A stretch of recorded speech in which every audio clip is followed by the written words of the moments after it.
The 2010 IZOD IndyCar season has come full circle with a return to oval racing, starting here with Chicagoland Speedway. Points leader Will Power has never won on an oval, but a first win here would strengthen his championship hopes. His other mission, keep two men behind him, Ganassi teammates Dario Franchitti and Scott Dixon, drivers who just happen to have won the last 3 season championships.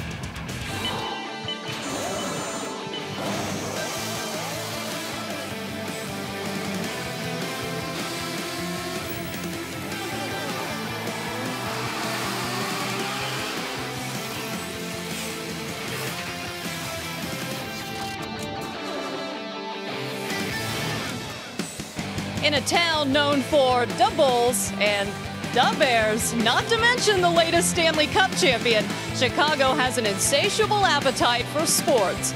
But on this Saturday night, the cars are the stars as IndyCar races 200 high-speed laps at Chicagoland. Welcome to Versus IndyCar Central, presented by Firestone. I'm Lindy Thaxton out on the midway at Chicagoland. We're so glad you could join us for this night race. It is stop 14 of 17 on the road to the championship. We got a great crowd out here with us.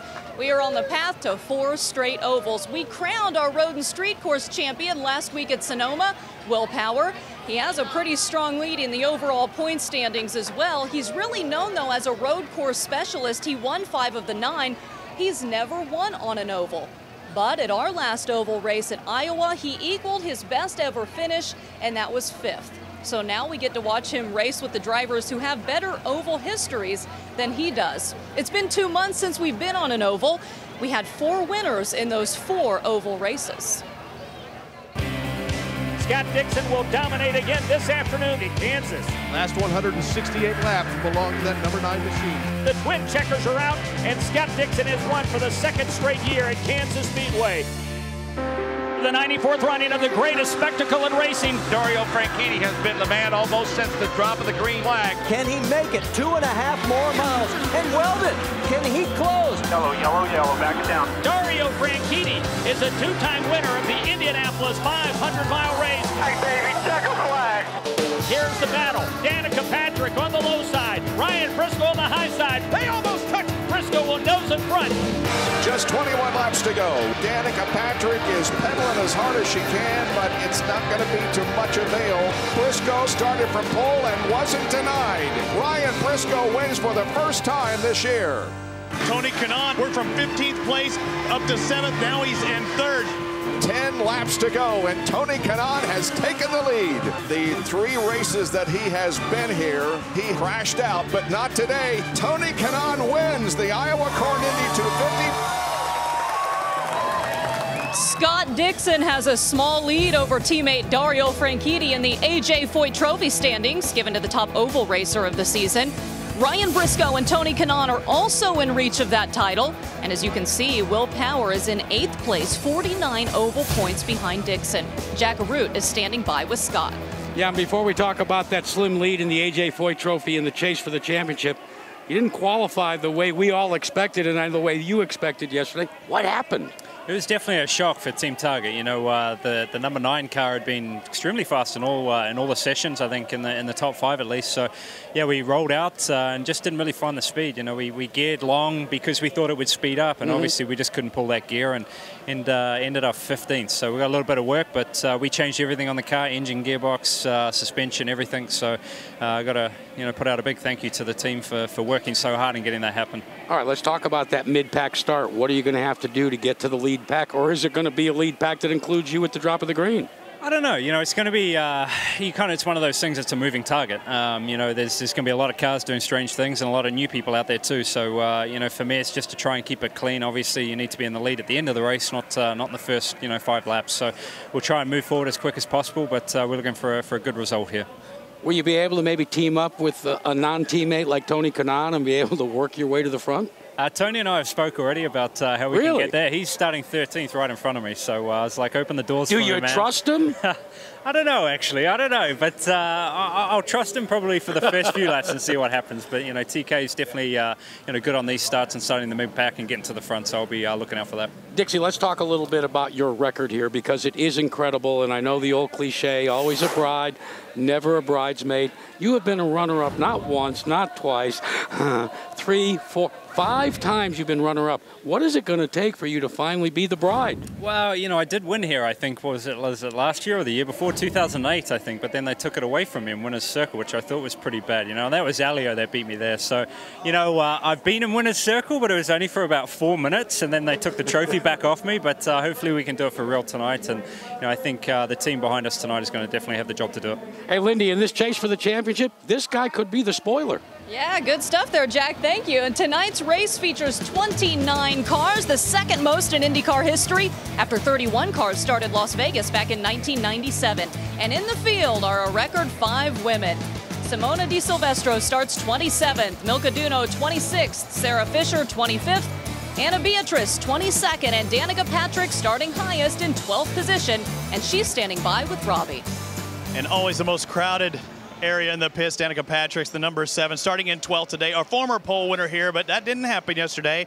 But it's a totally different car setup for today. Yeah, well, we were a little loose in qualifying, so unfortunately didn't put the GoDaddy car in the right position for the race to start. But, you know, I mean, the final practice last night was pretty crazy, and it's going to be, I think, a really tough race. There's going to be a lot of side-by-side stuff going on, and I felt good in that situation. So, you know, I'm sure I was behind more than 11 cars at some point last night, so I feel like we can come back through. How good does it feel to be away from the road and street course? You talked about it when they announced the schedule last year. You like the routes of this series, the ovals. Yeah, well, I mean, I'm better. I seem to be better on them than on the road courses, and I understand that. There's nothing better than performing on a road course, and I've done it before. It just seems like it's not there, and we're struggling a little bit, and so on and so forth. So, you know, I do enjoy the road courses, but I think that the ovals just put on a great show. It's just a lot of action, a lot of passing, and, you know, that's what the fans want to see, I think. A lot of hard work starting to pay off for Andretti Autosports. You tested, or you physically didn't, but Ryan Hunter, Ray, and Marco tested at Kentucky instead of testing at Sonoma. Can you see it paying off really big here this weekend? Maybe, and hopefully even more at Kentucky. Every track's unique in and of themselves, but you know, I think my engineer Eddie and I have worked together really well over the season, and I think we've got some good things going on for the 1.5 miles, which is all we have left, isn't it? The last 1.5 miles was Texas. She finished second there. Do you think Danica Patrick can win here tonight? Do you think so? We'll find out soon, Lindy. They better say yes, standing right in front of her like that, Robbie. Thank you. Well, Sarah Fisher returns to the field tonight. She's starting 25th, as we mentioned. And Anna Beatrice is making her first start for Dreyer and Reinbold since the Indy 500. She's starting 22nd. This is IndyCar Central on Versus, presented by Firestone. The IndyCar Central pre-race is presented by Firestone, the first name in Indy racing. Hey, welcome to my place in Chicago. I'm Hideki Muto, driver for Newman House Racing, car number 06. I love Chicago because I grew up middle of Tokyo, and this is right in downtown, so I'm very comfortable living downtown Chicago. This is a race helmet. This is actually my favorite book about Nigel Mansell. These are all Japanese cartoon. This is actually my car. Now I'm going to work out. I usually go up north and just run by the lake. That's my workout. Things worked out well for Hideki in qualifying. He's starting 8th. He made his first IndyCar Series start here at Chicagoland back in 2007, finishing 8th for Panther Racing. Tonight, he looks to add another good finish for the hometown team of Newman Haas, who's based out of Chicago. Teammate Graham Rahal starts in 6th. And this is a town known for sports tradition, and Chicagoland is no different. It is known for close finishes. There have been 10 races here. 7 of them have been decided by less than 0.2 of a second. In fact, 5 of those rank in the top ever closest finishes in IndyCar here in IndyCar history. So take a look at this and listen to me. Try not to blink when you watch this. We're going to start out in 2005. Dan Weldon over Elio Castroneves. 2003, Sam Hornish Jr. over Scott Dixon and Brian Herta. Last year, Ryan Briscoe's finish over Scott Dixon. The year before that, Elio catching Dixon at the line when Scott came away with the championship. And then the closest race in IndyCar history, Hornish over Al Jr. and Bunny Lazier. And Robbie Floyd is with one of those winners. Robbie? I am with Dan the Man Weldon, ready to get things going here. A two-time winner. That has to sound good. It does, but 3 would sound much better. And, you know, certainly the National Guard Panther Racing team have done an extremely good job all weekend. You know, the Fuzzy Vodka car is good, too, with Ed Carpenter driving it. So we're excited. I think this is going to be a great spectacle for the fans, but I'd like to make it relatively boring, being out front. But I think it's going to be a challenging race where there's a lot of very, very close racing at high speed. It's funny you say spectacle. If you look back at last week, you were quite the spectacle on the first lap. Had no idea where that was coming from. Yeah, that was unfortunate, and you know, a lot of people sent some very nice well wishes and stuff like that. But when you're part of the National Guard, I think you look at it very different to others. I mean, what they do, you know, overseas, fighting to keep us. To allow us to roam this country freely is, you know, it pales in comparison. I mean, that was just a small hit, but like I say, the team have done a tremendous job. We're really proud of everybody in the National Guard Panther Racing team, and you know, hoping to get into victory lane tonight. One thing to look for here, being a two-time winner. What is the one thing really to look for? Is it the hard push at the end or jockeying to get in that position? You know, I think with this, the way the races have gone this year, you got to stay out front as much as you can. You know, there's been a trend where it's been green for much longer periods of time than we've had when you look at you know, recent history or past history, I should say. So we need to stay close to the front and then put ourselves in a position after that last stop to make a run for the win. Dan Weldon, two-time winner, and as he said, Lindy, it sure sounds better when you say 3. Thank you, Robbie. And of course, each week Dan spends time with the National Guard hometown hero. This week, we honor Staff Sergeant Kayla Ann Kim Whittekamp. Kayla Ann was deployed in Afghanistan in 08 and 09. She was partially responsible for the Wounded Warrior program and provided logistical support to distinguished visitors. She's currently majoring in psychology at the University of Illinois at Springfield. And we welcome back Ed Carpenter tonight, making his first start since the Indy 500 for Vision Panther Racing. Carpenter in the number 20 car will start 11th tonight. You're watching IndyCar Central on Versus, presented by Firestone. Welcome back to Chicagoland Speedway, where in just a little while, Patricia Cox will join Mario Andretti for a special 2-seater ride right before the green flag drops on tonight's race. For your chance to ride along with Mario in Homestead, check out shophonda.com.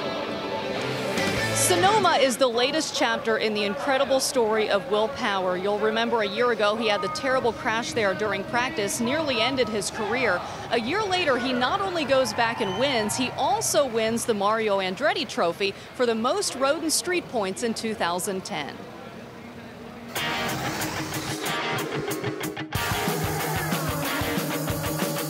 Will Power will look to the inside of Hunter Ray and try to get the lead, and he will. The Aussie is going to win the 2010 IZOD IndyCar Series season opener.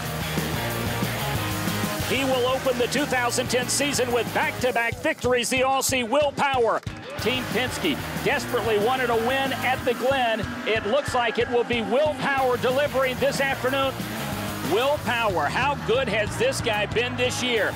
The twin checkers will wave. Will Power is the winner on the streets of Toronto. The win goes to Will Power as he's back in victory lane. What a way to cap off the road courses for Will Power.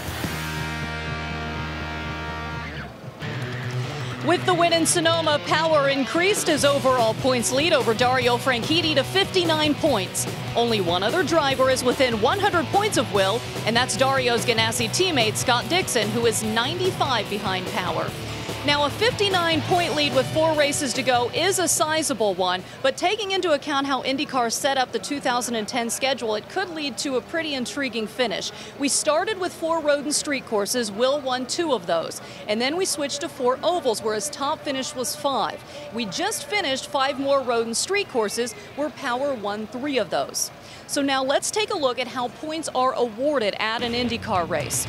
50 points are given to the winner, and then there's a big 10-point difference between first and second, and a 20-point difference between first and fifth. Also, a bonus point is awarded for winning the pole, and 2 bonus points for leading the most laps. With that in mind, take a look at the career best finishes for Power, Franchitti, and Dixon on the 4 remaining ovals. Will's career best oval finish is 5th at both Chicagoland and Iowa, and he has yet to race at Motegi. So in theory, if Dario wins or finishes second in the next couple of races and Will only matches his career best of 5th, the title race could really tighten up. And now here's Jack with the points leader. And think about this, Lindy. I've never seen that T-shirt before. Got Will Power? Well, guess what? I do. What do you think, Will, about fans that are now supporting you that way? Yeah, that's cool. I love it, man. Make sure I win tonight then. You know, in Victory Lane, it was fairly obvious that a giant gorilla had been lifted off of your back by winning at Sonoma, coming back from a stretcher 1 year ago. The rap always has been, well, wait till we get to the ovals, wait till we get to the ovals. Do you think about that at all? You seem to intimate that, yeah, you still do when you were in Victory Lane at Sonoma. You know, good thing is we've got good cars. Man, I've been having fun in practice and we've been quick, so I think that I've got enough experience now to run at the front. We've had some bad runs on ovals in the previous 3, but you know, we've been in a position to have a podium or even win, so you know, I'm not worried. I'm just got to do what I've been doing all year, no mistakes. You know, there's a lot of people wonder, does Will Power and Dario Franchitti go points chasing now, or do you still go for a win? Do you go like in football teams? You know, the NFL is the New Orleans Saints used to say when they were marching, we're 1-0 every week. What's your take on that? I think that, you know, you've always got to have in mind where Dario is. There's no use taking a risk if he's, you know, if he ends up back in the pack, and man, I just got to hang out and get points, you know. But if he's up there, I got to go for it. You know, I got to keep him in check all the time. Hey, let's get the other side of this championship coin. Let's flip it over to Robbie Floyd. Well, Dario, Will just said you always have to keep in mind where Dario is. Do you want to be in front of him the whole time making him worry about that, or do you want to be in his mirrors making him worry? I'd like to be leading the race the whole way tonight. How realistic that is, I don't know. I mean, the Penske cars look very quick. We're obviously starting with the Breathe Right car, P2. We'll see what happens, but at this point, I don't have to really worry about him. I just got to go out and try and win races. Mentality for you, though. I mean, one mechanical is what kept you from being within maybe single digits of Will this year. Yeah, but those things happen. It's about the whole season, man. As they say, it's an overused expression. It is what it is. We are in the position 59 points back. All we can do is try and make it up now, not worry about what's happened before. How good is the car right now when you go out there? That last practice session yesterday? That practice session was mayhem. It was absolute mayhem.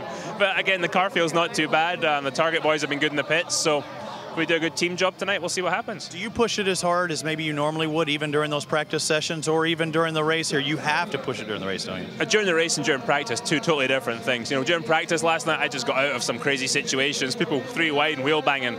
There's no points for practice and no prize money. So in the race tonight, though, we'll be mixing up. I talked to somebody earlier, and they said they got pushed to the high side of place. Didn't normally want to be. It's a little uncomfortable. Did you get up high and see what it was like? Well, there's high and there's high.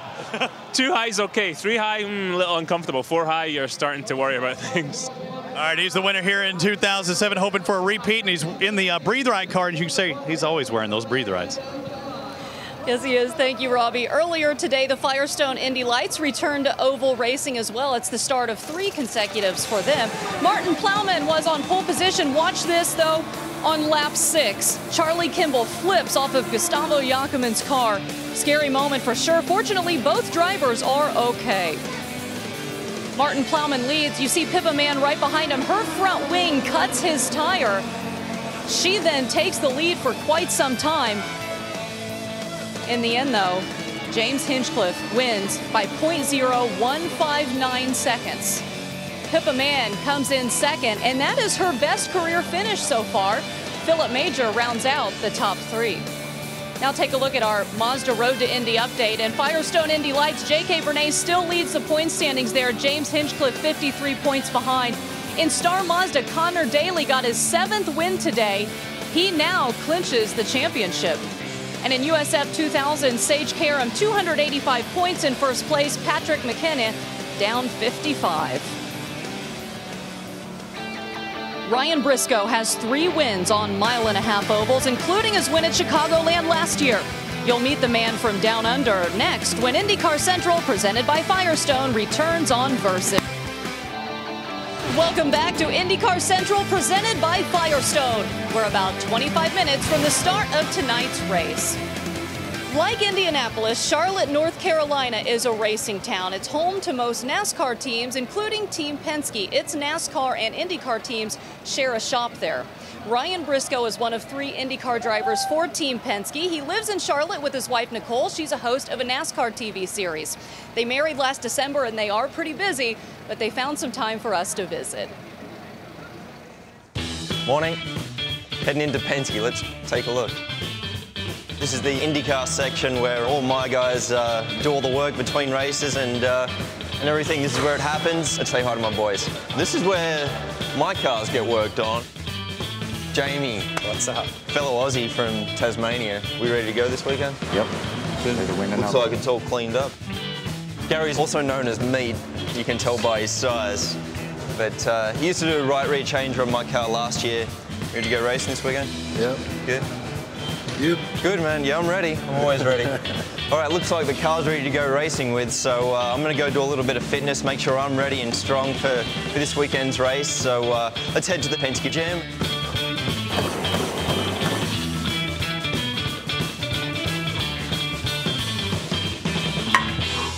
All right, that was a good little workout, good fast circuit training today at the gym. We're gonna head home. Found Nicole. Hi. She just flew in this morning actually from Connecticut, so good to see you. Hi. Pretty lucky to live on the water and it's a great place to enjoy. This is Sam. Sam, our little cocker, he's 3.5 years old. He's our baby. He's a bit tired right now, aren't you? Thanks. We've also got little Miss Kitty, or PK. Psycho Kitty. She adopted us shortly after we moved into this house. And, she thinks she's a dog as well. They're our children.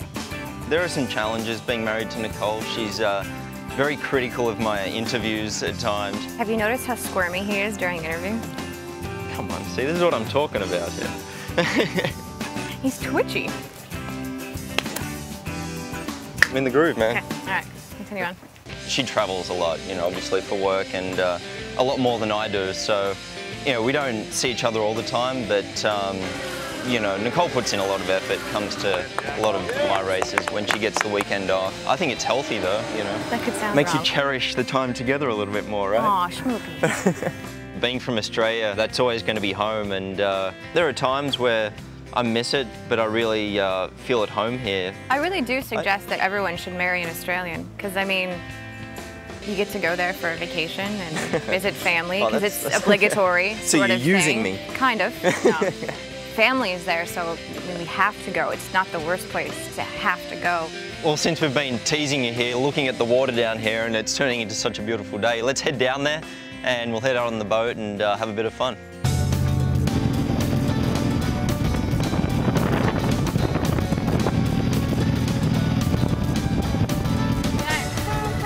This is what happens at the Briscoes away from the track, but I'm looking forward to seeing you there. Man, I want a house like Ryan Briscoe. That's a nice pad you got there, but let's talk about racing. Back-to-back wins, a possibility. Definitely those 3 poles, amazing. Yeah, you know, this place has been really good to me in the last few years, and it's great. I mean, my car was so fast in qualifying yesterday, and I just hope we can keep that kind of performance in the race today. Qualifying's one thing, race is a different story. Do you change the setup that much? Do you want to be able to have the handling, or do you want to make the car as fast as possible? Well, it's you don't want to get too greedy, but we were always a little bit greedy, and we have changed the setup a little bit, you know, and we felt like our fronts were going away in final practice last night a bit too much, so we need to look after that a bit. But so far it's been really solid, and we're only making small changes. You've had some hard times at this track. I mean, you look back on those past years, some really, really hard times. Isn't it amazing how you've turned full circle, much like your teammate Will Power? Oh, absolutely. You know, it was just it was only one lap that treated me badly around this place, and it was pretty severe. But but you know, I think this place maybe knows it owes me, and it's been really good to me, you know, the last 2 years, and I've had the poles and raced at the front, and we got the win last year, and it was definitely a special win, but you know, I'd really love to get 2 in a row. That'd be great. The dominance this year at Texas. Danica Patrick had a fast race car, and she said she had nothing for you. She you know, she was fast on old tires. You know, she was running more downforce, and that's where she got to the front because everyone had started dropping off. But when it came down to the end there, when we made that final pit stop and it was a drag race, we definitely had the speed, and you know, luckily we were just close enough where I could get around her. I thought you were doing awesome. I didn't see much fidgeting at all, like Nicole was talking about. But I gotta ask, Schmoopy? What? I don't know what you're talking about. That's kind of embarrassing, but you saw it. We've got the evidence. I think it comes from Seinfeld or something, but if I say something sweet, she'll be like, oh, schmoopy. So how did that get on the piece? That's not fair. I have no idea who put that piece together, but good luck out there. Let's hope for back-to-back wins for Brian Briscoe. Lindy? Thank you, Robbie. With 29 cars starting tonight, pit road will be extremely busy again. Let's head down to our IZOD Performance Pit Center to learn about the importance of fuelers, and one in particular. And Lindy, that role starts with a very important role played by one man on every pit crew, all 29 of them. It's the fueler. Now, when you're trying to find a 1/10 of a second out on the racetrack, when you make a pit stop, a 1/10 of a second can be gained or lost by what the fueler does. What we've got here is the unit that the fueler uses to insert into what they call the fuel buckeye on the 22-gallon fuel cells to put 22 gallons of ethanol in. It's called a red head. When it makes the right seat, the red head opens downward and the fuel flows in at about 3 gallons a second. But if you notice, it's a mechanical device. Part of the problem is if you don't hit it just right, it's going to take you a couple of tenths to get it seated properly before you get the fuel flow. Now, what about the man that has a special mission tonight? 40-year-old Kerry Hall will be fueling for the final time in his career for Sarah Fisher. You see, Kerry is suffering from ALS, better known as Lou Gehrig's disease. It is beginning to take its toll, and Kerry has told Sarah Fisher Racing this will be his last night. In tribute to Kerry, Sarah will be carrying on the rear wing. Kerry's hope to say thank you to someone that's been so critical to her success in the IZOD IndyCar Series. Thank you so much, Jack. And the IndyCar community sure does look after each other in a variety of ways. One of those ways is the Indy Family Foundation, and their mission is to help people in the motorsports family who are in some type of financial need. And one of their main fundraising events is a golf outing at the Brickyard Crossing, sponsored by IZOD. We're here at the Brickyard Crossing. NFL legends along with IndyCar legends. We've got some actors. It's all for the Indy Family Foundation.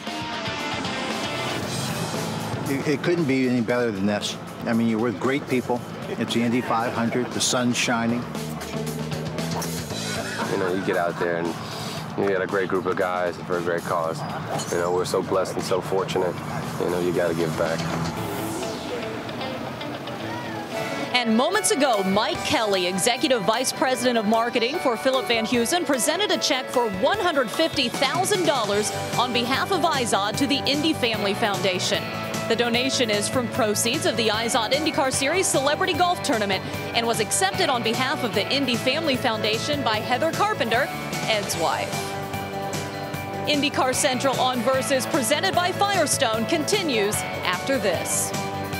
200 laps of Kentucky Speedway. Don't leave any overtakes on the table. The rule changes are working. Yeah. Briscoe inches ahead. Carpenter will not give up. At the line, it's going to be Briscoe. 1.5 miles at Chicagoland Speedway. 13 cars are on the lead lap, and they're all running within 0.6 of a second. Here comes the win, and who is it going to be? Briscoe. Briscoe has the advantage, and he gets the win. 0.008 of a second. Ryan Briscoe, the leader. Oh, no! Oh, you can't believe it! Got it. And now the cone is disintegrating under the car. This topsy-turvy points race has turned upside down. This final event of 2009. Briscoe has done all he can to win the championship, but he lacks fuel to go to the finish. And what a championship that's played out. Dario Franchitti wins the Firestone Indy 300 and is the champion for 2009. Great job to everybody. So as you can see, just about anything can happen on the road to the 2010 IZOD IndyCar Series Championship. The crowd behind me thinned out. People are heading to their seats so we can get this show on the road. You remember the Blues Brothers, Jake and Elwood, spent some time here in Joliet? Well, here are the other three Blues Brothers that the family just doesn't really like to talk about. Bob Jenkins, Jan Beekes, and Robbie Buell. But there will be no singing tonight, I'm going to point out. You know, there's something to be said about road course racing. Challenge to the drivers, the strategy that's involved, but there's also something about oval track racing. This is the night we've been waiting on since Texas in early June, 200 miles an hour plus here at Chicagoland. And the only thing certain about tonight is that nothing is certain. Well, the common theme from all the drivers is unpredictable. And what's unpredictable about this racetrack is you never quite know what you have in your race car relative to your competitors till that green flag drops. Do you have enough downforce in the car to be good in traffic, but not so much that you're slow if you're leading that pack? Are your tires going to be good through your 50-lap stint and keep you a good balance in the race car? And do you have enough confidence to get up on the top side of this racetrack?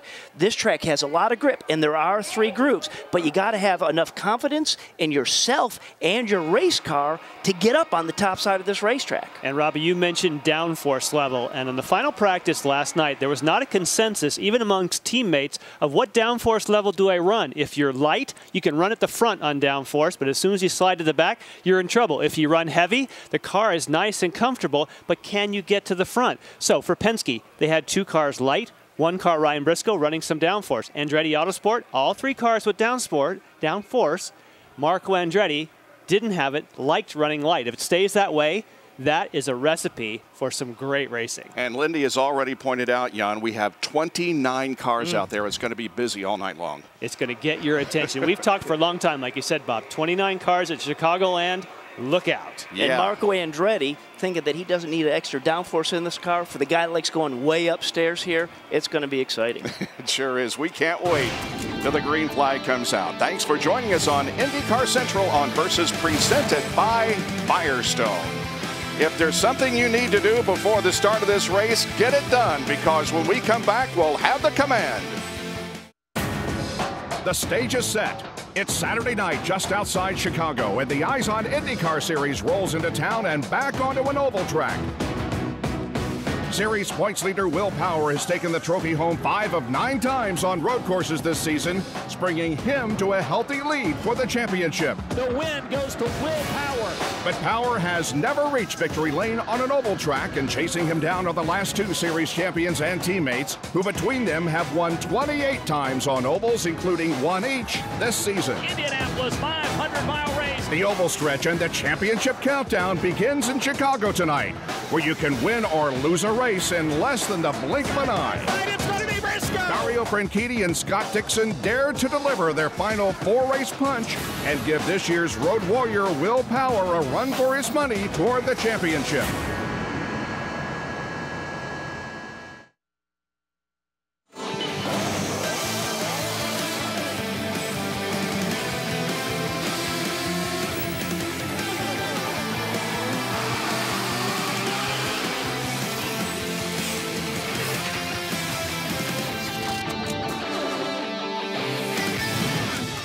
For the 14th time this year, the Eyes on IndyCar Series drivers are about to get the green flag tonight at Chicagoland Speedway for the Peak Antifreeze and Motor Oil Indy 300.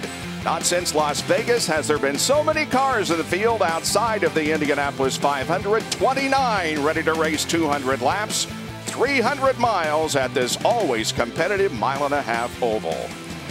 Team Penske in the Eyes on IndyCar Series here at Chicagoland Speedway. Will Power, his 5th last year. Ryan Briscoe, the defending champion of the race, and Elio Castroneves finished 20th last year. Series beginning tonight, the stretch run. Only 4 more races in the season, and they are all on 1.5 mile ovals. It's a beautiful night for racing. Hardly a cloud in the sky. We're just outside of Chicago, near Joliet, Illinois, and it is now time to get the command that will get this event underway. Race fans, are you ready? It's time for those most famous words in motorsports. Please welcome Chief Executive Officer of Vantage Specialty Chemicals, Julian Steinberg, as he gives the command. Drivers, start your engines.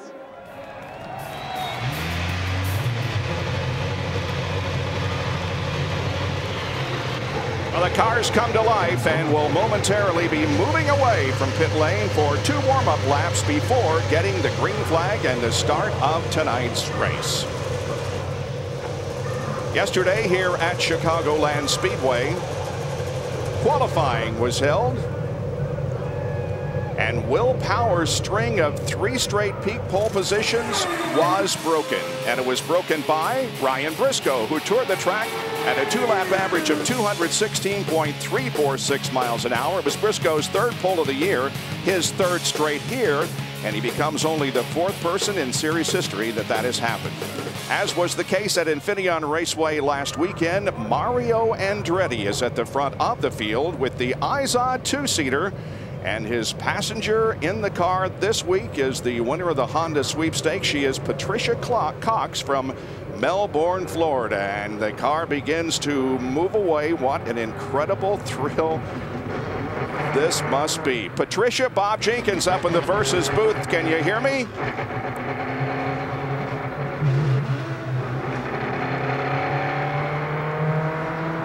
Mario moving up through the gears. Patricia, can you hear me? Well, apparently not. There we go. If I were her, I would be a little scared too. Yeah. She's waving, but she's not talking to us. That's right. What an incredible thrill it must be to get to ride with the 4-time national champion and the 1969 winner of the Indianapolis 500, Mario Andretti. Honda's fastest seat in motorsports sweepstakes was so popular, they're going to do it again. Go to shophonda.com to sign up for your chance to start an IndyCar race at Homestead Miami Speedway in the Izod IndyCar 2-seater driven by Mario Andretti. Official rules at shophonda.com. All right, here is the starting lineup for tonight's race. Besides Briscoe in row number 1, it is Dario Franchitti, the winner of the 2007 race here. In row number 2, points leader Will Power and Chicagoland's 2008 winner Helio Castroneves. And Will Power was the fastest car at over 218 miles an hour in final practice. Does not seem intimidated in any way. Starting 5th, Marco Andretti, his 9th top 10 start of the year, and Graham Rahal coming off a 9th place finish last Sunday at Infineon. And for Graham, this has been about a year since he's been on a 1.5 mile super speedway. Very happy with his qualifying run. He's been good ever since they rolled that car right off the trailer. They've been fast. In the 4th row, Dan Weldon, the only 2-time Chicagoland winner in the field, and Hideki Muto. Row number 5, Ryan Hunter-Reay, who has 7 straight top 10 finishes, and Takuma Sato, his first race here at Chicagoland. As you take a look at the rest of the starting lineup, 4 races have been won from the pole. Helio Castroneves started 28th in 2008 and won. The most lead changes here at Chicagoland in 2004 when there were 23. The closest finish in Izod IndyCar Series history occurred here in 2002. And 4 of the top 6 closest finishes in series history have occurred here. A series record 5 females will start in tonight's race. Go back to row number 11 and we see that Anna Beatrice is one of the 5 females starting in tonight's race. In row number 12, Justin Wilson and Vitor Meira. Couple of females in row number 13, Sarah Fisher and Milka Duno. In the 14th row, it's Simona Di Silvestro and Davey Hamilton, his first start since the Indianapolis 500. And Jay Howard starts in the final row. Let's go down to Jackaroo to the Izod Performance Pit Center. We've all gone on a journey and we've hit the button on our GPS and it tells calculating. Basically, that's what you're going to be doing if you're the guy that's calling the race tonight. You're going to be calculating the following things. You want to count backwards. What you want to be is in the right position at the end. Somewhere during the race, as your GPS is recalculating, you want to see what kind of fuel mileage you've got. And finally, what you want to do is test your car. Does it run well when you're leading or when you're following? If all that works out right with the final 20 miles, at the end of all that, your GPS will say you've reached your destination. That'll be victory lane here in Chicago. Field kind of spread out right now, but the back of the field is catching up to the front, which is just now entering turn number 3. Well, folks, hang on. This is going to be unbelievable with 29 cars starting in the most competitive race and racetrack that we have ever seen in series history. And here we go. Off of turn number 4, looking for the green flag, and the Apex Brazil green flag experience. Our energy is out. Here we go at Chicagoland. One guy to keep an eye on, that blue and white car on the top side, Tony Kanaan. He's known for running up top in the opening laps. 3 wide racing in the middle of the pack. Danica Patrick moves from the middle to the top of the racetrack, and here they come to complete lap number 1. And Scott Dixon, that is, of course, Tony Kanaan now with the new colors that Robbie was talking about, went to the high side, made a nice move. Franchitti and Elio Castroneves battling for the 2nd position. Elio in a bit different car. He is wearing blue and orange uniform tonight on the car as we look back from Ryan Briscoe's perspective on the battle for 2nd position. And if you look back there, the guy on the highest side of the racetrack, we talked about him at the top of the show, that's Marco Andretti. Look at him, just sneaking up top. So he's always going to be getting up on the high side of that racetrack, making sure that the track's clean for when he really needs to get up there and make it stick. Wow, 2, 3, 4, 5, 6, and 7 right together on the racetrack behind Ryan Briscoe. It looks incredibly calm out of the back of his car, doesn't it? Just on that one car until you get them all 3 wide from this angle. Kanaan on the high side now of Dan Weldon, 2-time winner at this racetrack. Weldon up, Kanaan is up 7 positions, Scheckter up 5, Howard, who started last, up 5, Rafa Matos is up 3, and Weldon 2 in the early going of this race. And now Ryan Briscoe's lead has diminished, and here comes the field. They sure do. Now, Kanaan, you remember at the top of the show, Dixon said, oh, I'm just going to kind of follow Kanaan up there. Well, he sure hasn't. Dixon's still back in the 12th spot. We don't want to count him out, but he didn't follow Kanaan all the way up there, did he? Oh, we got a problem. Car spinning against the wall, a couple of cars, actually. Well, that's Scheckter back there driving in the Conquest car this weekend in the 36, right there. That's the car that has been driven by Francesco Draconi and Mario Romancini this year, but Thomas Scheckter in the cockpit for this race. And now here is Rafael Matos. No, I believe, yeah, Rafael Matos. That is a disappointment because talking with Rafa today, he's never been more confident in the car his crew guys had given him at this super speedway, and that was our conversation. Just incredible confidence. And he was involved in the same accident, and now you see Alex Lloyd has also had some contact, which would have cut down his tire. But Rafael Matos was in the initial contact, and I think he was trying to make it back to pit lane, and then, of course, had a secondary accident, not being able to get it stopped. Let's take a look at what happened. Up high. From the back, someone got into the back of Scheckter. Matos up against the wall. Yeah, and that was Matos that got in the back of Alex Lloyd. That's the one we just saw coming in with his right rear gone, and that was Rafa that just drilled him in the back right rear. This is his teammate Hamilton. Pick your spot, get through the grass, I'm okay. Davey, of course, was eliminated on the very first lap of the Indianapolis 500. He sees his teammate involved in an early crash here at Chicagoland. So was Alex Lloyd in car number 19. Back in a moment. Under yellow here at Chicagoland Speedway because of a multi-car crash that occurred coming out of turn number 2. And again, here are the replays. And it started a little farther up than we thought initially. Watch Will Power with the tracker there. He gets a little bit high, starts to get loose. Look how sideways that car gets. He comes down, Go ahead and let it roll. See how close he comes to Ed Carpenter. Now right behind, as the camera pans up, you can see that that's when the rest of the cars behind start taking avoiding action. That is Rafael Matos up against the wall.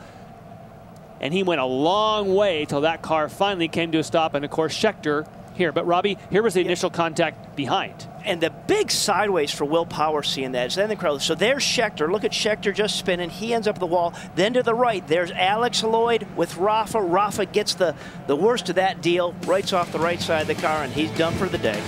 Vitor Meira had damage. Alex Lloyd also damaged. He's been in for a pit stop. We are under caution here at Chicagoland. NASCAR comes to Versus with a Whelen Southern Modified Tour, and the race is on with short tracks, open wheels, and high-speed thrills. Versus takes you back where NASCAR got its roots. The NASCAR Whelen Southern Modified Tour from Caraway Speedway, Wednesday, 7 o'clock Eastern, only on Versus, with Jack Arute doing the play-by-play. All right, there is Will Power. He is in 9th position, but he got very, very sideways there in front of the accident, and we'd ask him about what it's like racing at Chicagoland.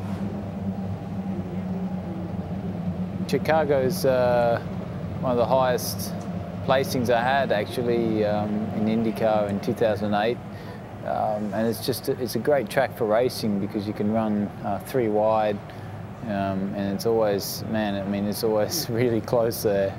You know, you're running inches apart at unbelievable speeds. And we have seen that in the first few laps of the race before we got to the caution that involved Thomas Scheckter. Lindy? And first, we want to say that Thomas is okay. Secondly, from the driver's seat, what do you know? I don't know. I just got hit up from behind. I'm not sure. Had a good race. I think I was past 5 cars there. Was just cruising along, and someone hit me straight up the back. I mean, just I don't know what these guys are thinking so early on the race, but it happens. Feel bad for Conquest Racing. Not a lot of damage on the car, so we'll look for better things in Kentucky. A lot has happened to you in a few days because this deal really came together last minute for you. Yeah, and we qualified well, and we were racing well there, and I thought by warm-up we had definitely a top 10 car, but for someone to hit you from behind on one of these big tracks like that early on is just uncalled for, but that's what you get with some of these guys. And any future plans for you? Yeah, hopefully Kentucky and Miami, but we'll see after this. Thomas, thank you. Thank you. Bob? Thomas Scheckter is okay after the accident early on in the Peak Antifreeze and Motor Oil Indy 300 from Chicagoland Speedway. Welcome back to the IZOD IndyCar Series. We're under yellow, about to take green. You're looking at Team Penske, number 6, Ryan Briscoe. You notice no wheel ramps, no extensions on the car. All 3 Penske drivers, you're not using those aerodynamic little nuggets they might be able to use. So they are not having the downforce that maybe some of the other team members have. We saw Will Power get squirrely. I talked to Clive Howlett. Was it because of those little nuggets not being on the car? He said, no, I think we just might have had a little cold tire. So guys, something to look for. And one guy with absolutely no downforce is Marco Andretti. And we've talked, Robbie, a lot about Marco Andretti. Tony Kanaan, of course, had a fantastic run right off the start. And part of why TK could do that, he had those extensions on. He had those tire kick-ups, so he has a little bit more downforce in the car, and he knows he has that. But watch him carry the momentum on the top side. A little bit of lift there, but look at him up top. It's like everybody else is out for a Sunday drive, and he's blasted along. And we've seen this is a signature move for this guy to do this at the start of the race. And we know Dixon knew that because he said at the top of the show.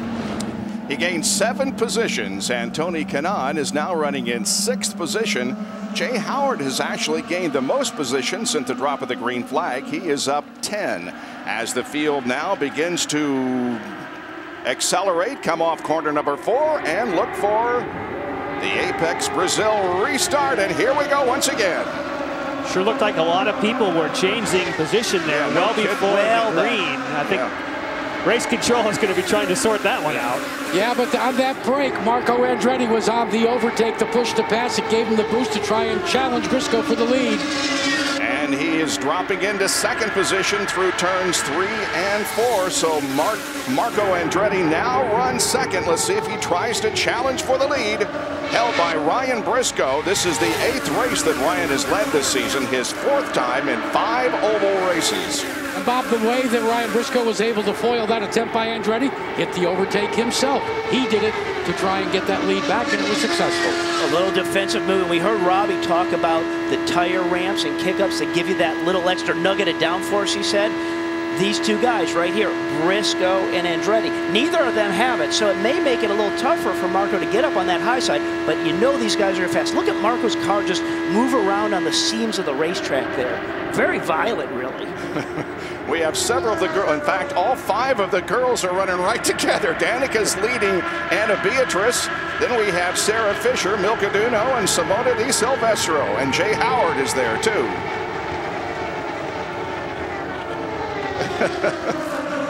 Of course, Jay Howard drives for Sarah Fisher Racing. As we go back to the front of the field, the battle is for 3rd position between Elio and Dario Franchitti. But now Marco looks to the high side of the racetrack. And Bob, this is just what we've been talking about, predicting that those who have low downforce will go to the front first. But that doesn't mean that's going to work for you for the entire race. You know it'll work early on, but Tony Kanaan is a great example of someone with more downforce. He can take other lines, and he's happier in traffic. Well, and the big risk when you don't have that extra downforce in the car, let's say something goes wrong and you get further back in the pack, when you have all that other air swirling around from the cars in front of you, it just is a lot tougher to stay flat-footed around this place. And if you can't keep the gas mashed, whoa! Look at the aggressiveness. Dixon. There. Yeah. Was that Dixon? Yeah. See him?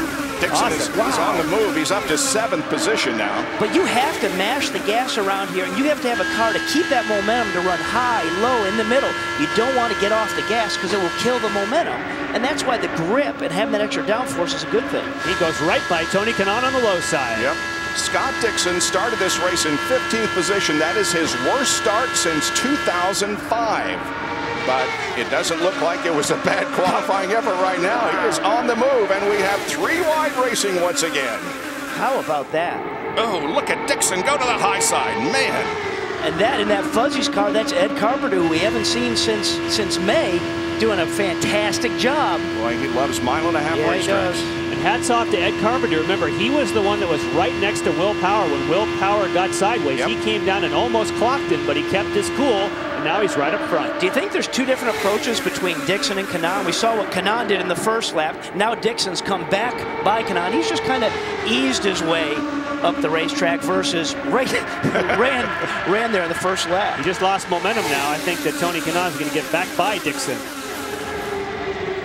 Well, first Dan Weldon on the bottom side of the racetrack will take the position away from Ed Carpenter, moving Weldon up to 5th. Carpenter is 6th, then Kanaan, then Dixon, then Ryan Hunter-Ray. Up at that high side in the green car this weekend. Well, it absolutely is unpredictable around here. Ooh, look at the moving up the racetrack there. But it is absolutely unpredictable around this racetrack. And the one thing that just adds to that is if you're back in the pack, if you're 5th or 6th, you want to run hard, but you know that guy at the front, he can't break away. Nobody can break away totally and cut you off. You always have a shot to get back up in that lead pack at this facility. Ed Carpenter has only run the Indianapolis 500 this year. This is his 2nd start in the IZOD IndyCar Series as we go on board with Ryan Hunter-Ray. Lindy?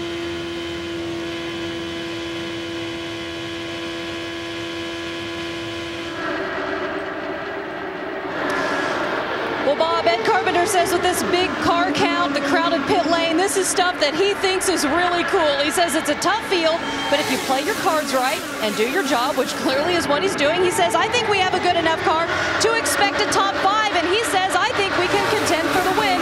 Bob, this is his 101st career series start. Like to see Ed back in the series full-time next year. He's running for Vision Panther Racing in the Fuzzy's Vodka sponsored car from Fuzzy Zeller from New Albany, Indiana. And I think that's a real goal for him to finish this in the top 5 and maybe challenge. But the tough thing is when you're not running day in and day out in the series, the time lost down pit road, and when you're not doing that on a regular basis, that's where it gets really tricky to have that top 5 finish. The first 8 cars are running within a second of each other. Ryan Briscoe has the lead, but by just a slight advantage over Marco Andretti and Dario Franchitti. Boy, it just doesn't get much better than this, does it? Look at this 5-car battle for the lead. Marco Andretti is running to the high side of Ryan Briscoe. And Briscoe's teammate Elio's trying to kind of keep Marco honest and Briscoe honest by getting even higher up in that third lane. And Ed Carpenter is up on the high side also. When you see that speed there of Marco Andretti, their overall lap times have dropped 2 miles an hour as soon as they went 2 by 2. When they were running more single file, they're running 2:14. Now they're down to 2:11, 2:12. It's slowed it down. Everyone else is packing up behind. I was going to say, the people that makes really happy is when you're back about 8th back and you see 2, 2, 2 all lined up in front of you, like, here we come, guys. Here we come. We're going to be part of this party. We did have a crash in the early going of this event. Involved were Thomas Scheckter. We've already talked with him. Now let's talk to the other man involved, Rafael Matos. Here's Lindy. And Rafa, Thomas said from his point of view, he was just hit from behind. From your driver's seat, what's your take? I'm not really sure what happened. I was just fighting very hard, trying to gain positions, and all of a sudden, Alex Lloyd slowed down right in front of me, and I tried to avoid him going high, and he just didn't give me enough room, and I hit him and the wall, and I think I was very lucky not to get airborne. But it's very unfortunate, crashing in the third lap. But, I think the car was great. The HP car was very competitive, and just a shame. Would you say, unfortunately, the highlight of your day was getting the birthday cake from your team before the race started? Definitely, yeah. I have to thank the team for that. And just unfortunate way to have my birthday, but that's racing, I guess. Rafa, thank you. And he has turned 29 today, Bob. Takuma Sato making a pit stop. Look at this, incredible. Now 10 cars are running within a second of each other. Marco Andretti has not been, he has led 2 laps, but Ryan Briscoe right now is in front. After practice last night, which was only a half hour, I said then that I thought Marco was going to have a really strong race and a good race car tonight. And he's able to hang on to it on low downforce. As soon as they went back to single file, Robbie, right up to 2:14.6. 3 miles an hour, bam, as soon as they get in line. Yep, as soon as you get side by side. And that's some of the changes we made a year ago on these cars. When we took the half-inch gurneys off of those end plates, what it's allowed the cars behind to do is it's allowed them to draft up better. And they're quicker drafting up, but when you come alongside, you kind of hit that wall of air and you stop. And that's why they get stuck side by side there. Now Scott Dixon has dropped back to 12th position. As we keep a look on the battle for the overall championship, we'll tell you that Will Power is running in 6th position. Now he goes, Scott Dixon does, to the inside of Ryan Hunter-Reay and take that position, and also gets by Graham Rahal. See how quick that happened? Just 2 spots like that. I mean, when one guy just in front of you has to lift off that gas just a little bit and you have momentum and you haven't lifted, that's how quick things can flip-flop around here. And it just makes it just absolutely intense from the cockpit. Hey guys, while we're watching Scott Dixon, let me tell you what I think he is doing. He's so renowned, he and Mike Hull, for doing this. They keep counting Dixon down to his first pit stop. Remember I told you one of the things when you're calculating your race, you need to make fuel? Scott Dixon right now, as I'm looking at his telemetry, is doing just that. They want to know how much fuel they've got. They know this is all parry and thrust right now. Meanwhile, up front with Ryan Briscoe and Marco Andretti, guys, I find it interesting. Briscoe seems to have much better speed when he's in 5th gear. Marco Andretti seems to have better speed when he is in 6th gear. What's up with that? Of course, Jack, you can choose whatever ratio you want to go in either of those slots. Typically, your 6th gear is when you're drafting. Your 5th gear is when you're leading. So you would expect that Ryan Briscoe would be in 5th, and behind, as he gets a draft, Marco Andretti would be in 6th. Well, Jack was guessing what was going through Scott Dixon's mind. I went down to Mike Hull and asked him, what's happening? He said, Robbie, it's nothing. And he pointed up to the board. He said, the miles an hour dropped down like 3 miles an hour. So he bunched people up. I backed up. There's no concern here in the number 9 car whatsoever. And a funny thing is I talked to Danica Patrick earlier today, and she said, I learned something from Scott on these 1.5 mile ovals. He'll pull up next to you, show you what he's got, and then drop back and wait. He's really not too concerned right now. Look who's running in 3rd position, Dan Weldon in the National Guard car. A tremendous record here at Chicagoland Speedway and on the 1.5 mile racetracks. Well, he's one of these drivers when you talk to different engineers and team owners. Dan has just a special talent to really feel that race car and be incredibly fast of driving off the right rear. There's a lot of guys that always have to have the front of that car leading, but he has ability to really drive off that right rear. And it can be fast. It can bite you, but you can be fast. And the National Guard car, he's looking solid. He is. He won in 2005 and 2006 here at Chicagoland Speedway. Talking with his engineer, David Cripps, one thing he said is, yeah, you want to be flat around this racetrack all day long to keep the momentum. But as you keep putting laps on these tires, his engineer thought that it's going to be tough. It's not a no-brainer to run flat out around this racetrack all day through that 50-lap stint. So that'll be something we'll have to watch. It's Ryan Briscoe leading the Peak Antifreeze and Motor Oil Indy 300 and Marco Andretti running second. Back at Chicagoland Speedway, and it is still Ryan Briscoe showing the way, but Marco Andretti is a close second. Then Weldon, Carpenter, Castro Neves, EJ Viso is running sixth. Franchitti, Power, Ray Hall, and Dixon complete the top 10. Alex Lloyd, who was involved in that accident early on, has moved up after a pit stop to 13th position. So Alex is doing very well. Danica Patrick runs 14th. That is Ed Carpenter to the right of Dan Weldon. And now Weldon comes up to challenge Marco for second. Oh, that's a tight squeeze. Woo. Oh, wow. And Marco's trying to hit pit lane was what was happening there. Wow. Man. Dan, I'm coming in. I want in. I want in. Already more than a fourth of this race has been completed. And that surprises me because Marco Andretti, obviously we ran a lot of time behind Ryan Briscoe. You would have thought he'd get a little better fuel economy. Not good if you come in early when you're following, and Rahaal's there too. Lindy? And Graham Rahal in, he said the rear of the car has not been too good, but he's been using his tools on the inside. He said it feels a lot better now. He says the O2 car feels really good up high on the track. Robbie? Number 26, no, it does for him. Just a tire change at full fuel. This is a car he said is his best chance of winning for 2010. He likes his car better than anything he's driven so far this year. Ryan Briscoe, the leader, has also come in for a pit stop.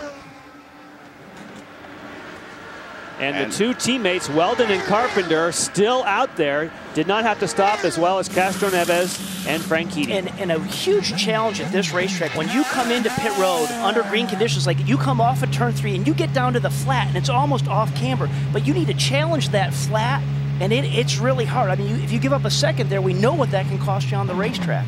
Now several others make their first pit stop of the evening. Dan Weldon's crew goes to work on the National Guard car. They go with sticker tires. Left rear. The left rear was getting hung up back there on the National Guard car. Little problem, Robbie. Planners 11, they look like everything was all right for Tony Kanaan. We talk about how he had more downforce, able to maneuver the car. He said, when you're young like Marco, you can do that, but I can't. And for Castro Neves, they had to get out the quick lift. They could not get the fuel hose connected, it appeared. They had to go to the quick lift. And Carpenter went longer than anyone. Now he hits pit road. And that's that area I was talking about. You come into that flat. Look at how Will Power just ate up Ed Carpenter as they coming down that pit end flat between 3 and 4.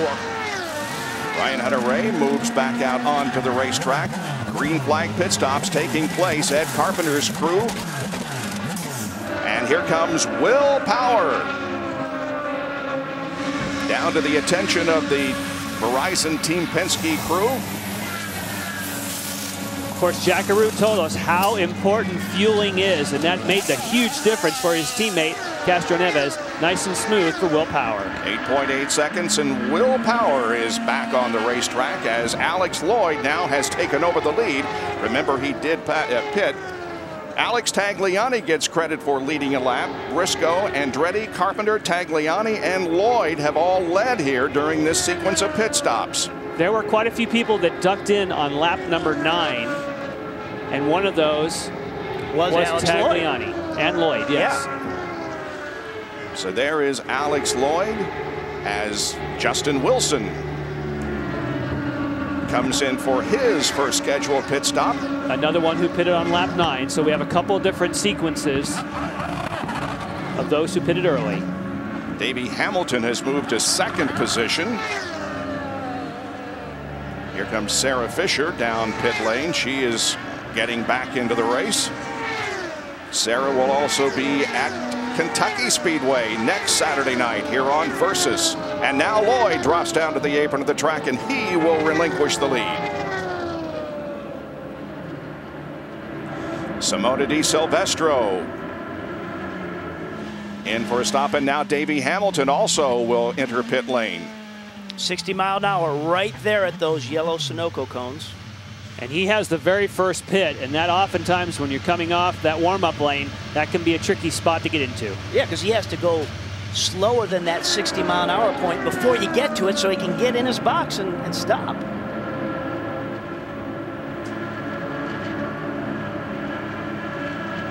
Hometown crowd here for Dale Coyne.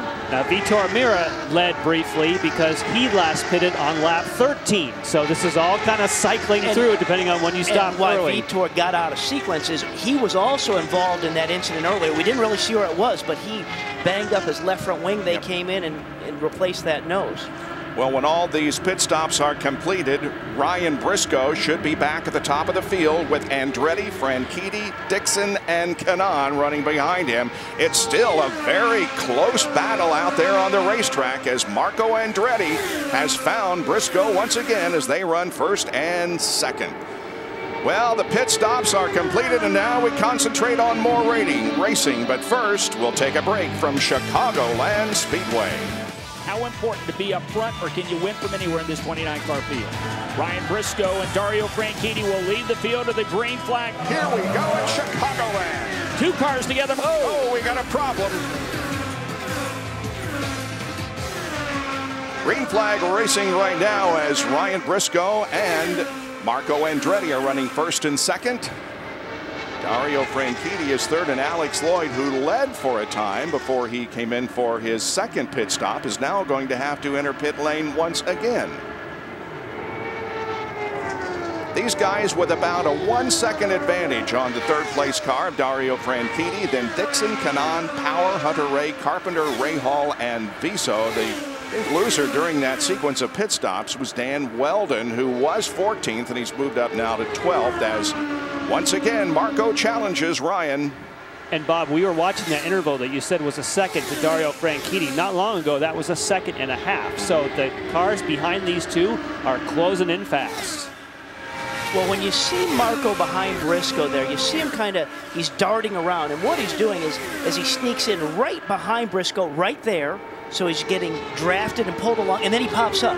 He knows he's maybe not going to make the pass, but he's going to keep his momentum going and not breathe off the gas. And then, obviously, as he hits that wall of air, he's going to slow down a little bit, and then he'll duck right back behind him right there, slipstream a little bit more, and then just keep popping out. So that's what all the darting is going on, so he can keep his momentum and stay in that draft. Well, to talk about that, though, Robbie, why does he not just run right on Briscoe's gearbox? They would run faster collectively together. He would save fuel. He has to make up a lap because he pitted 1 lap earlier than Briscoe.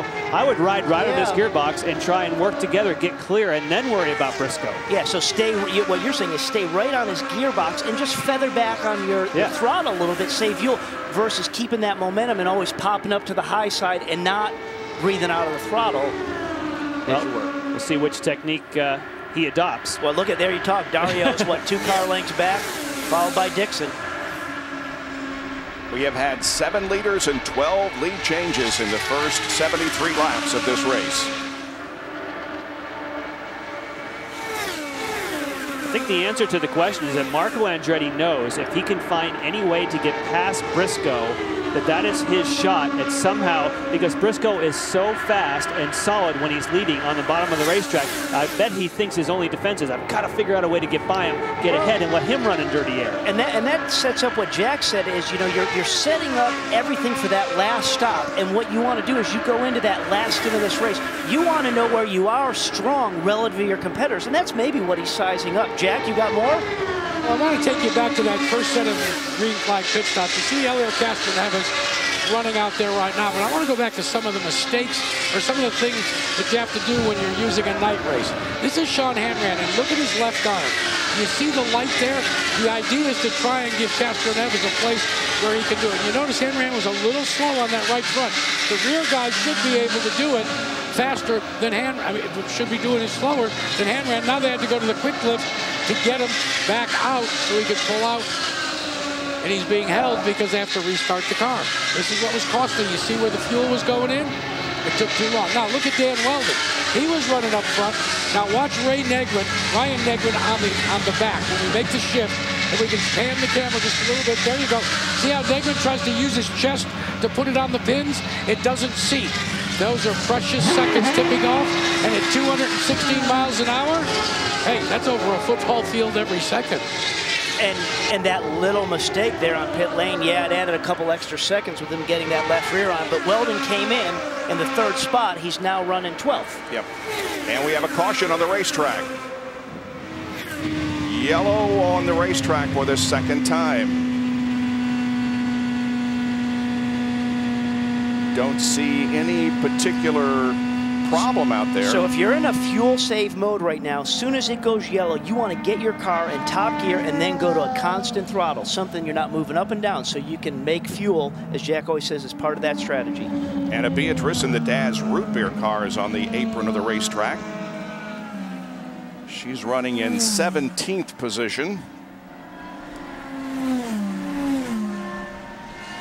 And when the caution comes out, the pits are closed, so if she's coming onto pit road, most likely it would have been an incident with her. Oh, there she you gets see it. Very high. Yep. And white walls. Yep. And so that was the reason for the caution. Down to Lindy with Alex Lloyd. Alex, you had a problem at the beginning. Did that in any way play into what's happened now?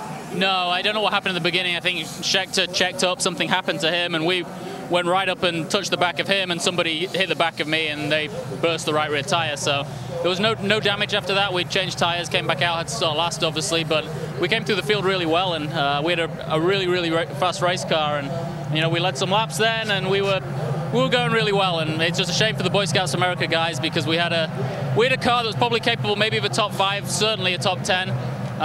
So it's very disappointing, because it could have been a big day for us, and here we are on the sidelines. So we're not really sure what happened then. We lost drive, and that was that. Alex, thank you. And Jack, Alex thinks they could have had a car in the top 5 today. That's too bad, Lindy. You know, we talk all the time about the differences of racing. Well, this is Ask Mr. Wizard today. If you've got fendered cars, take a couple of fans. See? When you put wheel donuts, no harm, no foul, but that's not what we're talking about when we're running in the IZOD IndyCar series.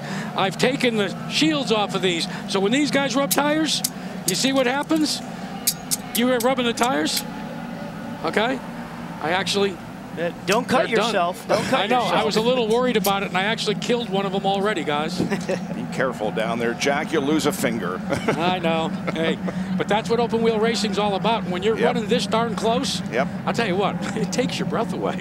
Yes, it does. That's a great analogy. And the leaders are pitting, which is what you do in oval racing. When it's yellow, you pit. Right. Because when you pit under green, you always lose a lap. It's just par for the course, but they won't need much fuel. These will be fast. Yeah, and fresh Firestone rubbers are always a good thing. Pit lane becomes very active here. Let's see who does the best job and gets out first. Andretti will leave first because of his pit position, and Briscoe couldn't get as clean out as he wanted. What can Power do? Power still comes out in the 5th spot, so both Franchitti and he stayed in his position, as did Dixon, relative to... Oh, and Takuma Sato is turned around, headed the wrong direction. And Hideki Muto also doesn't have a left front. Yeah, that's not a quick way. The 16:45 on the side pod of his car indicates the time, Paris time, on September 30th, 2010, that Lotus will unveil several of their makes, including the car that we saw in the pre-race show last week, the GT4. Well, probably what had happened to Hideki, he had come in for service, and obviously that left front hub didn't seat on that, and we went out, and we'll probably see where that left front kind of rolls away. Watch back up there, you can see the left front tire, and that's where the contact came between Sato and Hideki, is when he left there, lofts that left front, and that's where the contact came from. Hey guys, as Hideki Muto comes in to get that, you know, the responsibility, and you guys know this, responsibility is the outside tire changer. He is the one that's supposed to be looking to see what the traffic is, and that's it. So Hideki Muto has been serviced, and he'll go back out on the racetrack. Still under yellow here at Chicagoland. in the peak Antifreeze Indy 300. We will go back to racing in one more lap, and Sarah Fisher is at the front of the field. The first laps that she has led since Kentucky 2002, only the 4th race she has led in her IZOD IndyCar Series career. Jack? I want to take you back to the last, where I'm bored with TK, the last pit stop. I watched the finish of TK. Everybody's pulling back up. I want to watch in the rear wing. You see the green card? That's Danica Patrick. TK was very slow in the acceleration lane, and that caused Patrick to have to check up. They talked about that in the driver's meeting. There's a lot of defensive. You see, you've got an acceleration lane and a deceleration lane, and that's exactly what happened with Takuma Sato. Oh, we still got look at the problems on the Tags. racetrack there. Tagliani has gotten into it somewhere. Yeah, we were going to go green, but something went wrong as they were about to come down for damage the flag. on the left side pod there of Tagliani's car. There you can see his wheel flip. That left rear wheel flip is hanging out, so that's been tweaked. And you see the right front is off the ground, meaning that the left rear has damage. Yeah, there's something flapping in that left rear suspension. All right, here's what happened. Oh, look at just a big, huge stack up. Mira into the back of Muto, and then Muto into Tagliani. Hey guys, do you think that that was anticipation of the green flag? Because we were getting close to the go zone. Yeah, they'd been given the one to go signal. Those guys were kind of laying back. They thought they were in that go zone, but the cars up in front of them said no. Yep. And that's your checkup, send it off. And that's really what started. It was Mitor at the furthest back of that group starting to go, and then all of a sudden checked up, and that's what kind of set that off.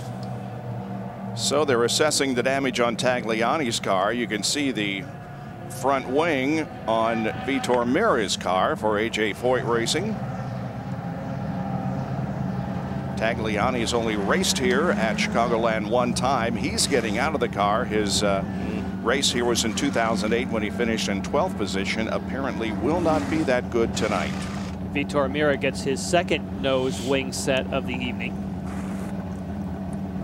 Yeah, it's safe to say they don't have another one of those waiting back on the truck. After you've gone through 2, I think if you have to go to the 3rd, you're thinking maybe that's the time you got to put it. Yeah. Tags not happy. Nope. Nope. Anytime you get hit from behind. Big hole in the side pod. Yeah. Well, 1 week from tonight, September the 4th, we will be at Kentucky Speedway on another 1.5 mile oval for the Kentucky Indy 300 as we continue the race to the 2010 championship. There will be 3 races to go at the Kentucky Indy 300. You can see it next Saturday night at 8 o'clock Eastern, 7 Central, here on Versus. And of course, the other 2 races that we will have for you as we go to the championship are at Motegi, Japan, and Homestead Miami Speedway. Lindy? Takuma with an incident in the pits. What happened? It looks like I was hit by a teammate after the pit stop. Need to go to see everything. Start was good. After the race, I had a flat tire, so I had to come in, change the tire, but back in the sequence and all looked good. And the pit stop, all good, and then go out and the teammate hit me. So you say EJ hit you? Yeah. Obviously, I don't know. We need to investigate what was exactly what happened, right? Because it's unnecessary completely. Takuma, thank you. Takuma Sato's best finish this year was 9th at Edmonton. He has been had quite an up and down year, and it is his 8th DNF for this year. And Milcaduno also has 8 DNFs. Mario Marias with 5, Muto, Di Silvestro, and Alex Lloyd with 4. Alex also out of tonight's contest. So Johnny Rutherford is at the front of the field once again in the Honda Pace car. As the pace is slowed here with 88 laps completed, we're nearing the halfway point, and again Sarah Fisher is at the front of the field with Ryan Briscoe running 2nd, Dario Franchitti 3rd, then Marco Andretti and Will Power.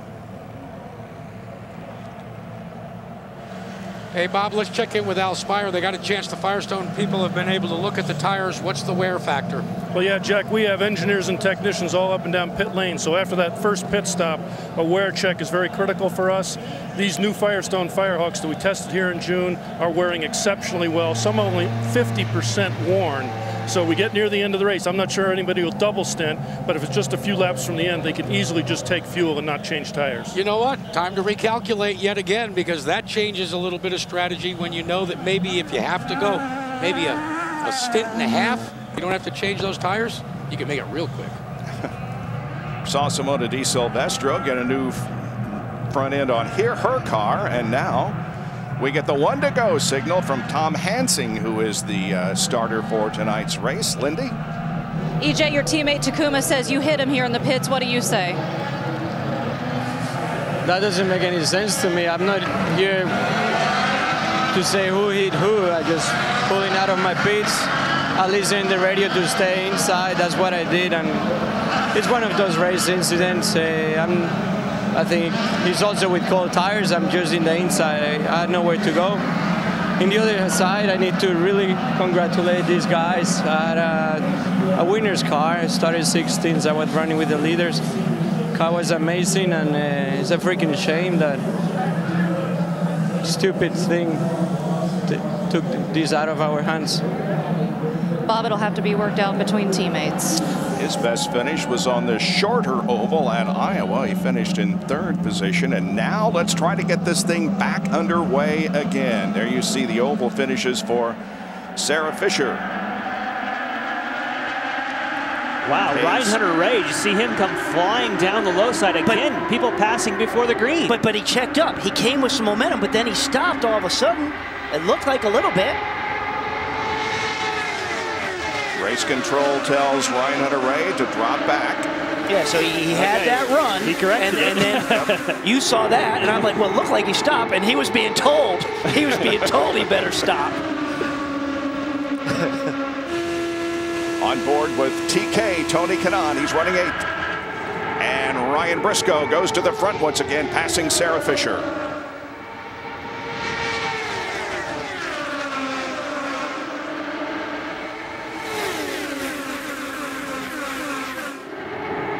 And now here comes Dario and Marco to challenge Sarah.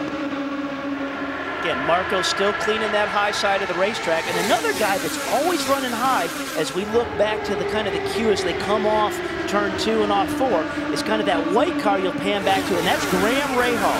He really likes coming off the high side of that race car. 3 wide now as Marco still tries to get to the top side of Dario. And that is Graham right at the tail end, right behind Dixon was that purple. Yep. There's that quick trim car of Graham.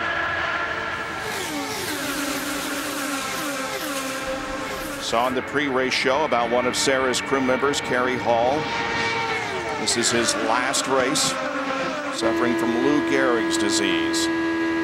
Now Ryan Briscoe, and we look back on the battle for second on back, and they go 3 wide. You just don't get a sense of the banking of this racetrack looking back from that camera at that pack going 3 wide coming down in there. You got to get out and walk on this racetrack, or go in a street car and go slow, and it almost feels like it's tipping over. That gives you a better sense of the 18 degrees of banking around this place. First 10 cars within a second of each other. On board with Ryan Hunter-Reay. Boy, Sarah Fisher likes that clean air. Yeah. She's staying there, and she looks in the mirror and says, wow, do I have a group of people on my tail. Right on board there, Hunter-Reay looking up there at Kanaan, just the movement in the car, just the loading up of that right side as you bury into this banking. Once again, Ed Carpenter is a player, running 4th. Guys, I'm beginning to wonder if Ed Carpenter remembers that Kentucky battle that he had with Ryan Briscoe. Because when we look at the overtake button, they started, well, everybody was fairly equal in the beginning of the race. But right now, Ed Carpenter has the most at 18 of the front runners. He is using them very judiciously. I think he wants all that he could have at the end of the race. Remember, that's what he tried to stay in the hunt. in Kentucky last year? Boy, that was a great race for Ed. We thought he was going to win it. Yeah, I think what that also says, Jack, is absolutely how strong his race car is right now as he's working the high side of Sarah Fisher, chasing down Briscoe. Kerry Hall, we wish you the best and thank you for your service to Sarah Fisher Racing. All the best to you from all of us at Versus. Now Carpenter challenges Sarah Fisher, but man, Sarah's just hanging right in there, isn't she? Just shows you how evenly matched all these race cars can be. And how much they love clean air. And the bottom of the racetrack, which Ryan Briscoe has both right now. Yeah, that's where he's been impressive, is just how fast he's been with staying on that bottom. When Marco was challenging, he just stayed right on the bottom, coming off both corners, and has been faster than get out. Another car on the move is the one running right behind this trio lined up is Mario Marias, who restarted in 17th on lap 90 and is now up to 5th. Down to Lindy Thaxton. With Alex Tagliani and tags, it seemed Mira hit Muto and then hit you. Yeah, it's a shame for the Bowers and Wilkins Tour Cup machine because I'm so proud of the team. They did a fantastic job. The car was a rocket ship tonight. You know, we had a little bubble. We ran out of fuel and then we lost a lap. But, you know, the race was still a long way to go. The spotter did a good job, good restart, and then I got hit from behind. So I'm so disappointed, but at the same time, I'm so proud of this team because, again, just before the race, they got their car back, and we were really strong. Tags, thank you. And we heard him say literally right before that, guys, you did an amazing job on this car. Bob, we're halfway through. It's been a strong team all year long, really, for a first-year team. There you see the advantage enjoyed by Ryan Briscoe. It is about 0.8 of a second, but boy, behind him, it is anybody's game. We will take a break and be back with more of the Peak Antifreeze and Motor Oil Indy 300 from Chicagoland Speedway on Versus. 3 wide racing at Chicagoland Speedway. Sarah Fisher is hanging in there in second position. She's gotten challenges from Marco Andretti and from Will Power, and she just will not give up that second position. Way to go, Sarah. Meanwhile, Ryan Briscoe continues to lead. He has moved out to about a 1.5 second advantage. And he's just looking in his mirrors, kind of laughing, saying, you guys, yeah, you just do whatever doing you got to do back there. Hey, Will Powers on the overtake assist, trying to get by Sarah Fisher earlier. And wow, Scott Dixon got really high and had to dump the throttle. He did, and Graham Rahal goes by. Yeah, and we said once you got to get out of that throttle, the momentum shift, and we saw Graham Rahal just coming down the inside of him. Ed Carpenter and Sarah Fisher. Now Marco Andretti has taken second, and now Ed Carpenter inches ahead to third. And side-by-side racing is Mario Marias there on the left, and Tony Kanaan, with whom we ride. He's got a bit of a run. There he pops to the high side. He's alongside Marias. You heard him just get out of the throttle a little bit there. Just briefly. And Marias comes back. So just that little hiccup on the throttle, boom, the guy comes back on the inside.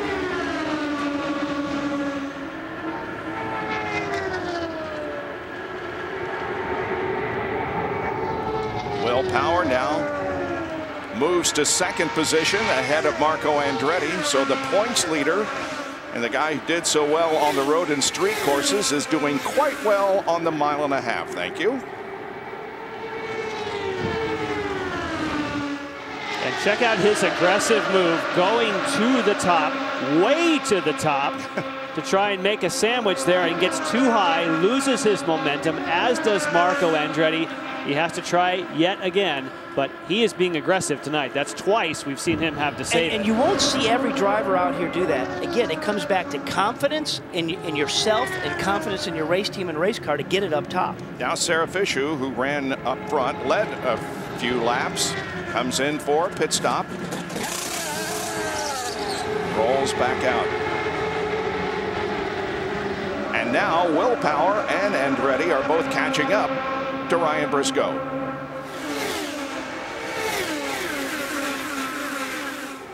Yeah, Briscoe was enjoying that for a little bit with nobody breathing down his backside, but they're going to be here right now.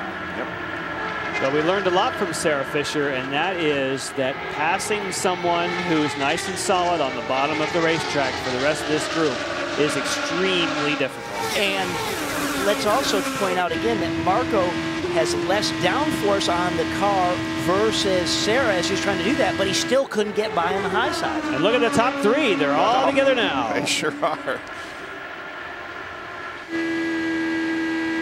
Power right behind Briscoe and then Andretti.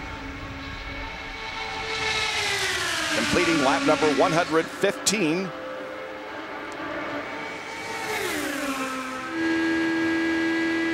So if you're Marco right now and you're playing ahead and say, okay, this is the end of the race, and I know I've been struggling getting by people on the high side just because you stall out. With two cars in front of me, if I lay back and they're poking a big enough hole in the air, does that give me the momentum to slingshot more? I mean, that could be some of the games that the drivers are playing right now from the cockpit, setting themselves up for where they have to be and what they can get done at the end of this thing. IZOD fastest lap of the race on lap number 4. Scott Dixon, 218.4. Very early on in the contest. And we see Ryan Hunter-Reay now 8th. He got around Scott Dixon. First, second, and third right here. You also saw in the IZOD fastest lap graphic 4.2 Gs. Yeah. It's big G-force around these corners. And amazingly, 71% of the lap over 1 G. So this is not an easy racetrack when it comes to forces on your body. 6th, 7th, 8th, and 9th right here. Graham Rahal and Mario Marias are wheel to wheel. And so is Ed Carpenter and Tony Kanaan. That really is an impressive stat. Is we talked about earlier that for 71% of this lap around here, you're pulling 1 G around this racetrack. That really is something. At a minimum. All right. Ryan Briscoe leads Will Power, Marco Andretti, Tony Kanaan, and Ed Carpenter with 119 laps completed. We are racing at Chicagoland, 123 laps. Here's the recap. And of course, the start for Tony Kanaan was a barn burner. He picks up 5 spots by just standing on it, going to the high side, taking a big rest, showing what you want to do to make up positions early. However, on lap number 5, not good news for Alex Lloyd. Gets in the back of Scheckter and Rafael Matos, hard up against the wall. That car didn't stop crashing until he got all the way down to turn number 3. That, of course, was started by a wiggle by Will Power. Then you had a full course caution. People coming onto pit lane. This is where you can make positions. Contact at the back for Sato. And Helio Castro Neves did not get close enough to the pit wall to take the fuel. They had to use the quick lift, pull him over. Now he gets the fuel. Hideki Muto didn't get the crew, that is, didn't get the left front tight. He has to make a complete circuit. Shows how stiff these cars are. And before the restart, on lap 85, Alex Tagliani gets hit from behind as they have a bit of a checkup on the racetrack. And he says to his fellow compatriots what he thinks of that move. And here's the summary. Briscoe leads, has led 102 laps. We've had 2 cautions for 21 laps, 8 leaders and 14 lead changes, and the average speed 160 miles an hour. Looking back from Ryan Briscoe's car onto Will Power. Third is Ed Carpenter, then Andretti and Kanaan. Now, if you are someone like Dario Franchitti, Scott Dixon, looking for championship points, and you know what Will Power's situation is, you do not want to see this. You do not want to see Briscoe followed by Power and you guys laying way back. They were certainly hoping for better fortune with this. And Jan, I'm not sure if Will Power's tactician is real happy with him right now either. Clive Howell just came out on the radio and said, remember who you're racing, not the guys that you're in there right now. We have to race Franchitti. Trying to hold the bit on Will Power because Power still wants to win his first oval race, Robbie Floyd. I'm here with Clive Howell. Clive, is there any concern when your driver Will Power goes 3 wide pressing when he's the series points leader? Not really. He just told me he knows what he's doing with a little expletive in the middle of it, so I'll leave him alone. That tells me you must have said something to him? Yeah. Okay. Well, Jack told us that he said, remember who you're racing. So he heard back from Will Power. But here you are, you got a good race car. There's your teammate. You're chasing him down. Everything feels good. And sometimes if you're a little more cautious out on the racetrack, you can set yourself up for more mistake versus just running hard. You know, what these guys know how to do is drive 110%. They don't know how to back it off and just, I mean, it is a tough balance. And you saw one car peeling off there. We're getting close to the pit window here. And pit stops under green. Remember, they all stopped together last on lap 80. So we'll get to find out here later in the race if there's any shifts in fuel economy. And speaking of points, Ryan Briscoe has clinched the 2 points for leading the most laps. Ryan led 102 laps en route to his win in Texas. Sarah Fisher, we saw her make a pit stop, and she led for a long time, but now finds herself back in the 20th position.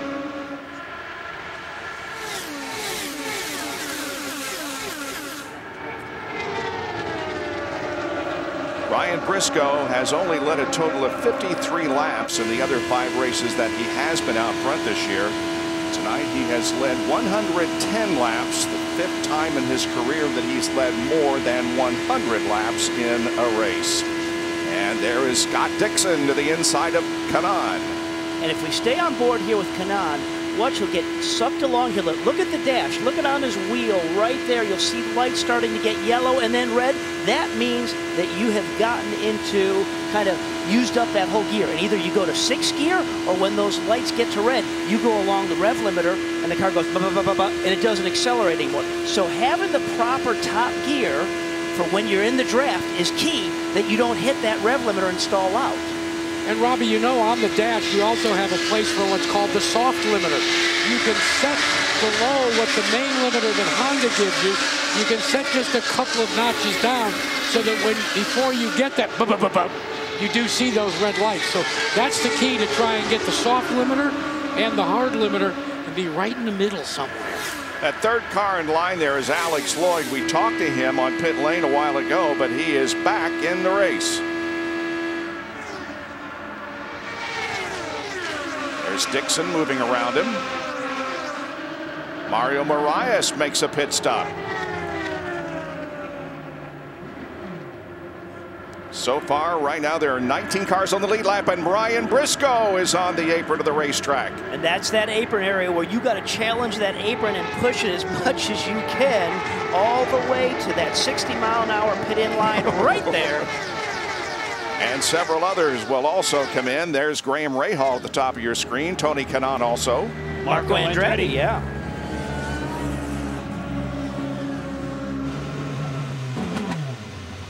TK looks for his pit box. He gets it. Ryan Briscoe also is there. Okay, how much fuel do you take right now? This may be a call when you short fill, get track position, or fill up, depending on where you want to get for that last stop.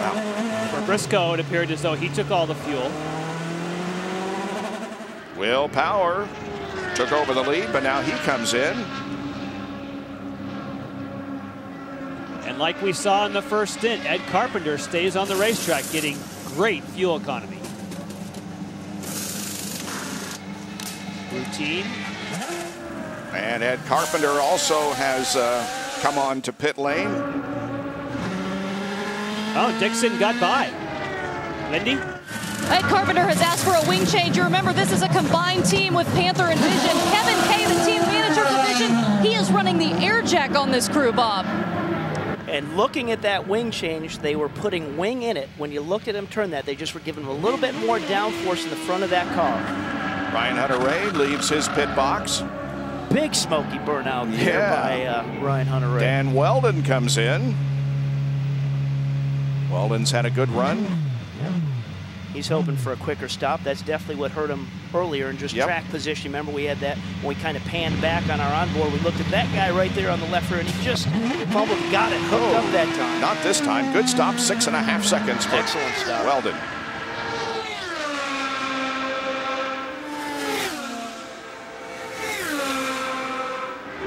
Vitor Meira shown as the leader of the race. There he is. He's off in pit sequence. It really is amazing. I mean, we know Vitor's changed 2 front noses with contact, and here he is. Yes, he's still got to cycle through with regards to pit stops, but the fact that he's even leaving this race with two nose changes. And look how much Dixon had gained on pit road, and I would not be surprised, Robbie, if he did exactly what you predicted. He had an extremely fast pit stop. I bet he didn't take all the fuel, and now he's right where he wants to be, ahead of Briscoe. Here's the replay of what Jan was talking about. So they both stop at the same time, and we're pretty sure that Will Power took all of the fuel. So if you see Scott Dixon leave before, well, you know what? A second or so. I mean, that fueler pulled out pretty quick, but the fueler's still waiting for like a half a second, even though the tires were on. And you can see him blow by Will Power. So it was that was fantastic pit work by the crew. Here's Marco. Trying to get by TK's right rear tire laid out and doesn't put in rubber down. Well, Ed Carpenter had to come back in because they didn't get any fuel in the car. He's coming, has pushed his visor up. He's very frustrated. They keep trying to go. It's not working. You can see them trying to fire up. You know, what did we say earlier? I said, you know, he's fast on the racetrack, but the biggest challenge when you're just not regularly in the series is things can go wrong. Whoa! Washed up the track. That was Power. I thought he was headed right for the wall. Yeah. But again, so with Ed, when you're not regularly making those stops, that's where it's tough on pit road. Tough break for Ed Carpenter. Well, now the pit stops are over, and we once again turn our attention to the racetrack here at Chicagoland. With just a little more than 50 laps to go in our race here at Chicagoland Speedway, the top 10 cars are running within a second of each other. The leader is Dan Weldon. Second place is Ryan Hunter-Reay, and we're on board with him. Looking back to Dixon, Power, Andretti, Kanaan, Briscoe, Ray Hall, Castro Neves, and Franchitti. And these are all real positions. This is not pit strategy. They all stopped at relatively the same time, within a lap or two. So they're not off sequence. These guys have made their way to the front after great pit work. And now Ryan Briscoe is back there, not leading on low downforce, struggling. Let's still size up Briscoe. Ooh, look at Power. Yeah. Do you think Clive Howell's on the radio saying, hey, we're not racing those guys for the points? No, he's going by. He gave up on that one. Oh, look at this. Wow. Andretti looks high.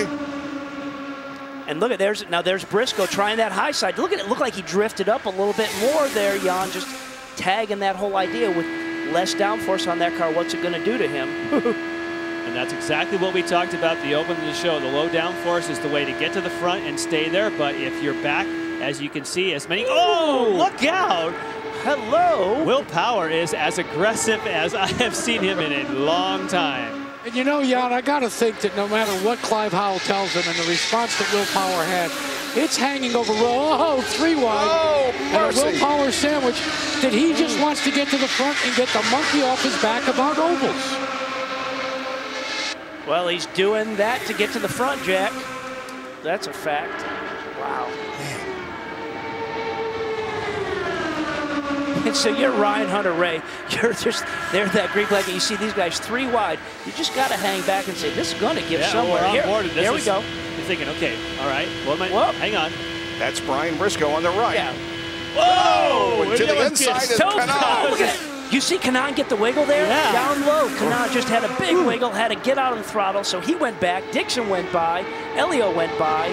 TK, that is. You called that, Robbie. That was the time to be riding on board with Ryan Hunter-Reay. That gives you an idea of the kind of concentration you need to have in this kind of field. Well, because he just thought he was the one car sitting there. All of a sudden, we saw somebody on the outside, somebody on the inside.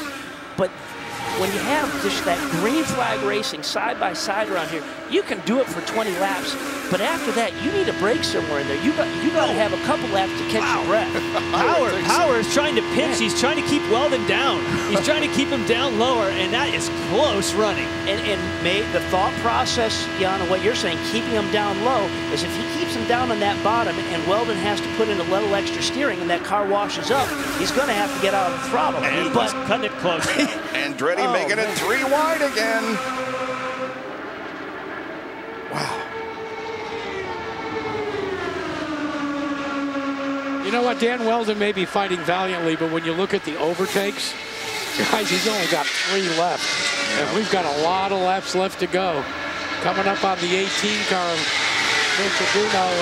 that could really split this one up a little bit, couldn't it? He's running 19th, by the way. Is 2 laps down. We have 17 cars on the lead lap. There comes Power. There's just no breathing in that whole pack of 7, 8 cars right there. Well, this is going to be interesting here when they come up on Milka.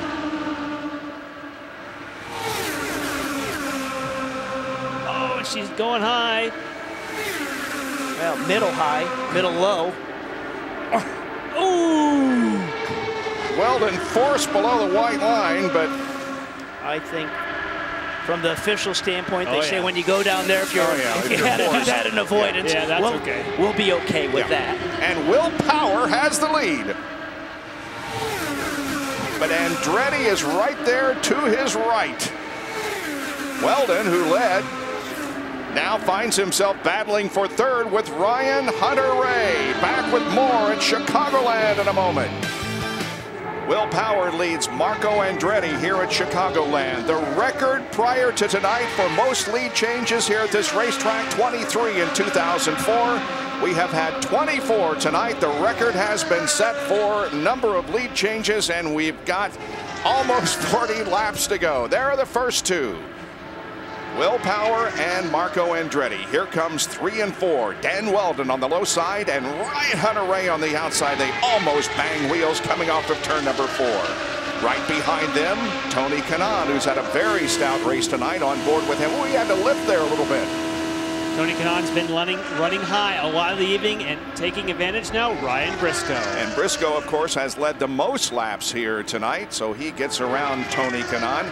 Here comes the 9 car of Scott Dixon, and right behind him or to his side is Dario Franchitti, his teammate, and right there also is Graham Rahal. And we've seen Graham just always challenging, kind of towards the back of this pack, so he's got a fast race car. We just haven't seen him up in that top 4 group, but let's look for that before the night's out. And Leo Castro Neves, of course, had that slow pit stop, now trying to make up ground. Yeah, we haven't talked about him very much, but he is in the top 10 right now.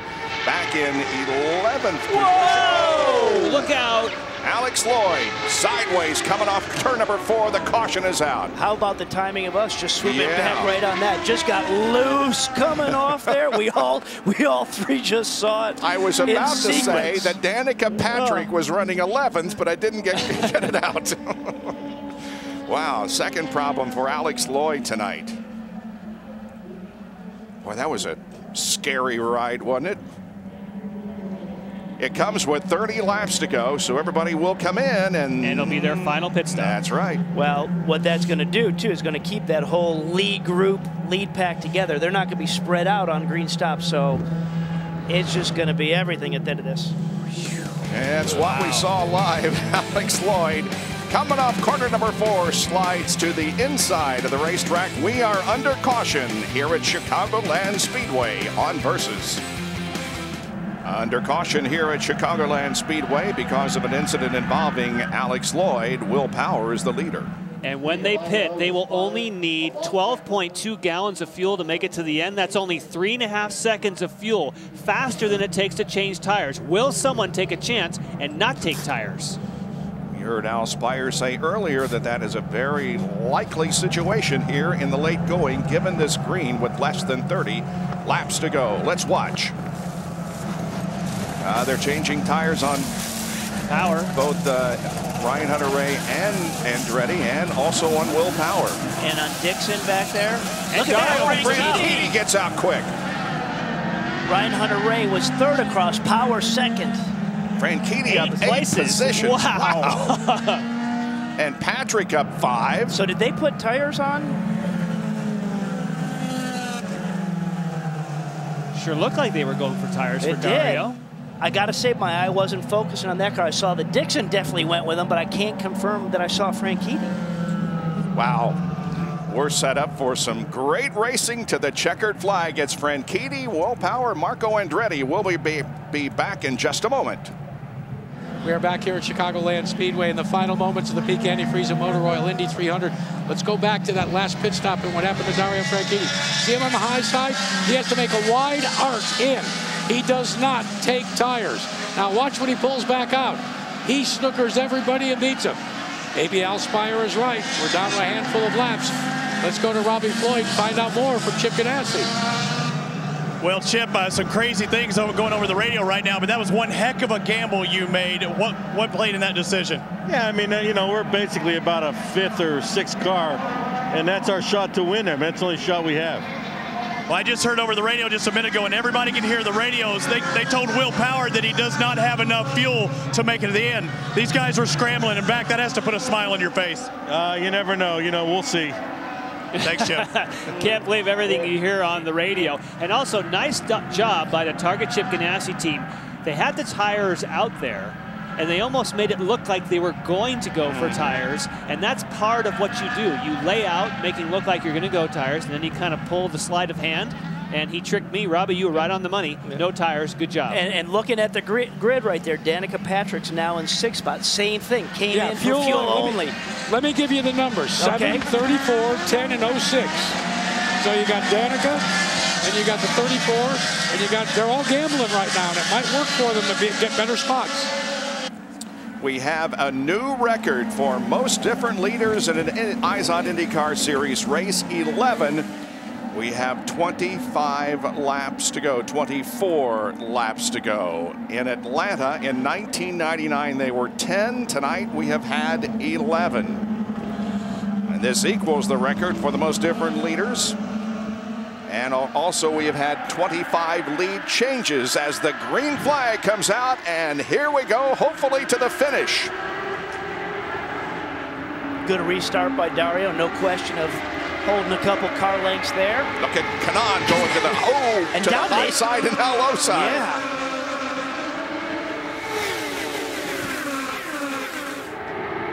Danica Patrick is in the mix here. She's running 6th. Pressure from Power on Franchitti on the high side. I think that's the question is, with Dario now going to be protecting that bottom line, has he got enough grip in those Firestones as they keep putting laps on him to stay on the bottom and run flat and be fast? Ryan Hunter-Ray has the most overtake assist. Pushes left. Look at him slice and dice. Tony Kanaan going to the low side. That was Briscoe here just quickly on board. And remember, he doesn't have as much aero as this guy, TK. So when you get up in traffic, that car moves around a lot more than having that extra downforce that TK has on. Marco Andretti to his right. Briscoe right behind. Dan Weldon finished 2nd at the Indianapolis 500. He's running 2nd here tonight. This is all just, I mean, so quick in terms of the way all this happens. Up at the top, yeah, as we see the order that they are running in, you also see the number of overtake assists they have remaining. Look at this, 4 wide. Wow. Oh, look out, Ryan. Ryan is way up in the gray, kicking up the dust. Yeah, safe to say that's not premium grip. Whoa, is that tight back there. Playing to the original storyline that if you go with the low downforce, you're doing, I mean, it looked like he was unbeatable when he was on the front. Yep. Now he's stuck mid-pack, and he's just going backwards. And he just lost, what, 3 or 4 spots right there in that sequence of getting up high. But how about Will Power? Everybody asking, well, how's he going to do when we get to the ovals? He certainly has been dominant on the street and road courses. Well, he is in a battle for 2nd. On board with Briscoe. Look, and he's just shifting up a gear, keeping that momentum on the high side. He still wants the momentum. Wow. There was, wow. Well, we saw the dust coming up, but what about that close contact on his left front with Marco? Yeah. Man. You can watch here for a little while in Versus non-stop. We will take a break and be back for the finish of the race here at Chicagoland Speedway. Racing just doesn't get any better than this. We have 17 cars on the lead lap, and 13 of them are within a second. Dario Franchitti leads Weldon, Power, Kanaan, and Andretti. And Briscoe, one of those guys that was going backwards just a couple laps ago, now has had a big run and momentum has come back up a little bit up on the high side of the racetrack. And look at Marco. He's up on the high side now.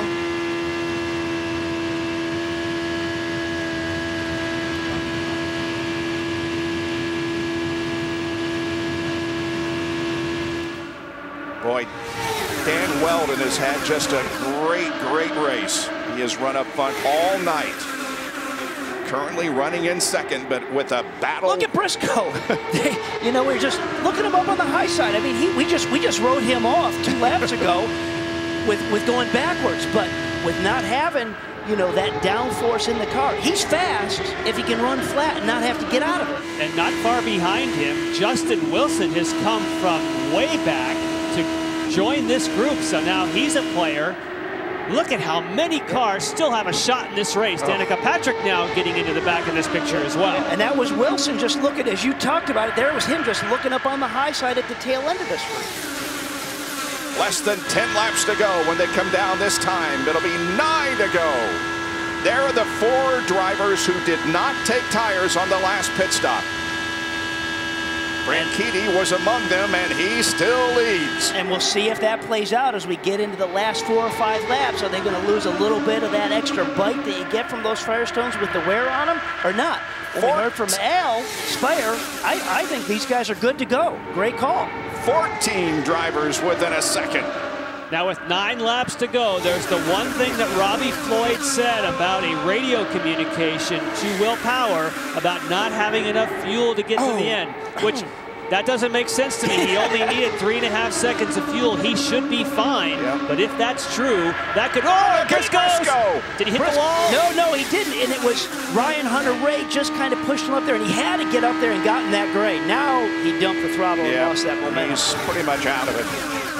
Hey, Jan, let me confirm the Will Power situation. I just talked to Clive Howe, asked him about fuel, and he said it is dicey at best. Really? Wow. Well, Franchitti holding everybody at bay, but behind him, action all over the place. Hunter-Reay very happy with the Andretti Autosport guys and the product that they showed up here with in Chicago. And we shouldn't forget about the fact that what happened at the end of the Indianapolis 500 when you had Ryan Hunter-Reay ran out of fuel and had that horrific accident with Mike Conway. And Mike Conway, if you're watching, we hope you'll be back soon. But that has to be a concern if you're following Will Power. They all monitor each other's radios, and if they think he might suddenly... And look, he's jumping back. Right now, just as you're saying that, he's going backwards. 5 laps to go. How do you put yourself in that position when you are in the championship points? Unbelievable. Wow.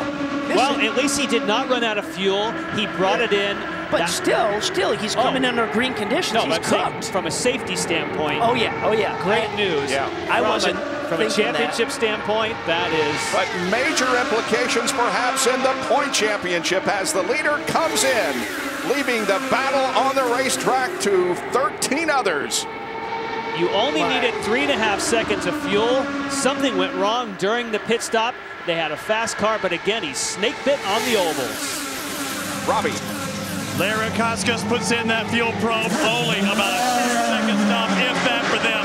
He's had his head in his hands these past few laps. He knows that that's what may have cost the number 12 a victory and maybe the championship. And the point interval is now 24.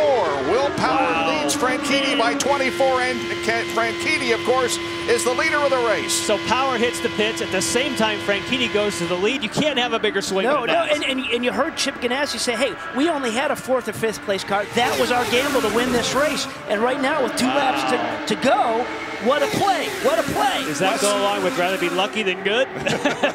Less than 3 miles of racing to go, and Dario Franchitti stretches the advantage right now.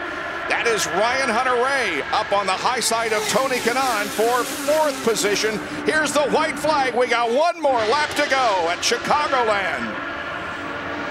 Wow, the point swing here with Franchitti in the lead and Power having to fuel. But it's not over. Here comes Weldon. Dan Weldon, as we mentioned, finished 2nd in Indianapolis. That's where he's running now. Marco Andretti looks to the high side. They come off of corner number 4. Let's see who wins it. It's going to be Dario Franchitti winning with Dan Weldon second and Marco Andretti third. Way to go, my man. Great job there. Great job. Simon said, whoever told them that don't take tires was yours, boys. Well, Dario needed the victory to come closer to the championship, and he also needed Will Power to lose points, and that is exactly what happened here tonight. At one point, we thought Will Power is going to wrap up the championship, maybe at Kentucky, but that will not be the case. The championship titans here at Chicagoland, Lindy. All right, Chip, that gamble paid off, huh? I'll tell you, that was our only shot, really. I mean, you know, we got back in traffic there. We were in trouble. We in clean air, we liked it. So, I mean, he did the job. I mean, we put him up front, and he did the rest. Dario did it. Yeah, even coming into this, he said the car felt great. Yeah, I mean, he said the car was great all night. He just didn't feel like he had any power to get by anybody, you know, and we stuck him out front there, and he did the rest. Championship in your sights? Always. See ya. We'll let him go celebrate. Dario Franchitti wins by 42 one-thousandths of a second over Dan Weldon. Another incredible finish here at Chicagoland, and the top 10 cars finished within a second. Graham Rahal wound up 10th, 9/10ths of a second behind Dario Franchitti, and there it is at the line. Just a little less than a car length advantage for Franchitti. And a little bit closer shot. Yep, just a little less than a car length. And a good showing by Andretti Autosport tonight. Andretti finished third, Ryan Hunter-Reay fourth, Kanaan fifth, and Danica Patrick finished in 14th position. But the victory goes to Dario Franchitti, who came in with a different colored car combination, but it worked for him. Hey, Bob, we caught up with Clive Howell, who caused the shots for Will Power, and finished in the 16th spot. What happened on the next to last pit stop that left you in a fuel situation? We had an issue with the equipment, and we didn't get enough fuel in the car, so you know, we were trying to decide whether we should come right back in on that yellow and put it in, but we didn't know whether we'd actually got it in or not, so we had to stop for about 2 gallons of fuel right at the end there. Shame for Will, because he drove a great race tonight. Yeah, he did. So, you know, guys, Will Power just hopped out of the car and made a beeline down pit road, so we're going to try and catch up with him. Yeah, he was walking pretty briskly away from his pit box. As Dario comes in, it was the 17th closest finish in IZOD IndyCar Series history, and only the 6th closest ever at Chicagoland. Well, great testament to the product that Firestone keeps building for these guys and these cars around here to double stint that like they did.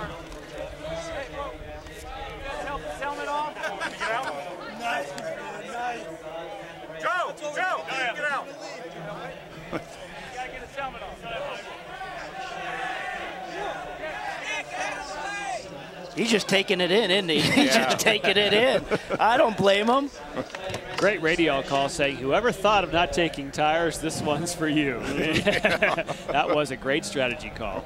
Yeah, if you were Dario Franchitti, wouldn't you be taking it in right now? I mean, he is giggling like a little schoolgirl. Let me tell you, Dario Franchitti wins the Indianapolis 500, only 23 points, Dario, behind Will Power. Now, how about it for the number 10, Dario Franchitti?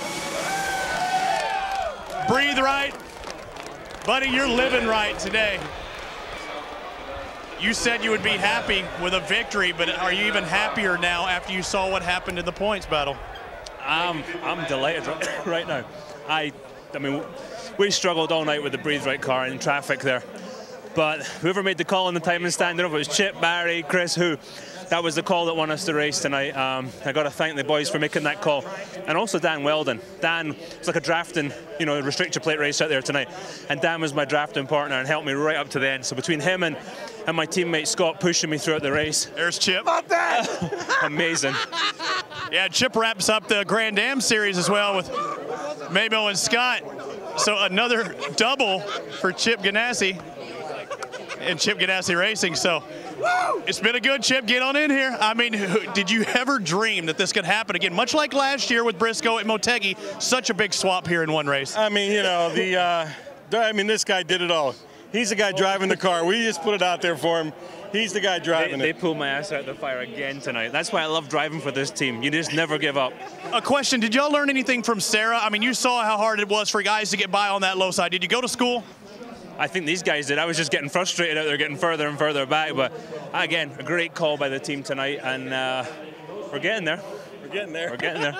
You don't have much time to think about it. You head to Kentucky, another 1.5. You've been strong. What's the positive feeling now that you head towards next week? Yeah, we just got to keep going, man. But again, it just shows don't give up, right? I mean, we were back in 10th place at one point there, struggling with the car. And we left the Firestones on there, and they were good for a stint and a half. That's pretty cool. Yeah, Firestones were strong. 62 laps he put on, though. Congratulations, Dario Franchitti, another win here in Chicagoland. Robbie, you remember the thrill of victory in the agony of defeat. Will Power's been very gracious on the walk back to his motorhome. What do you say about the way things unfolded in the last couple of laps, Will? Yeah, mate, I mean, that's racing, you know. These things happen. Unfortunately, we didn't get all the fuel in. But, man, I mean, I had so much fun out there. It was, I never thought I could race overs like that.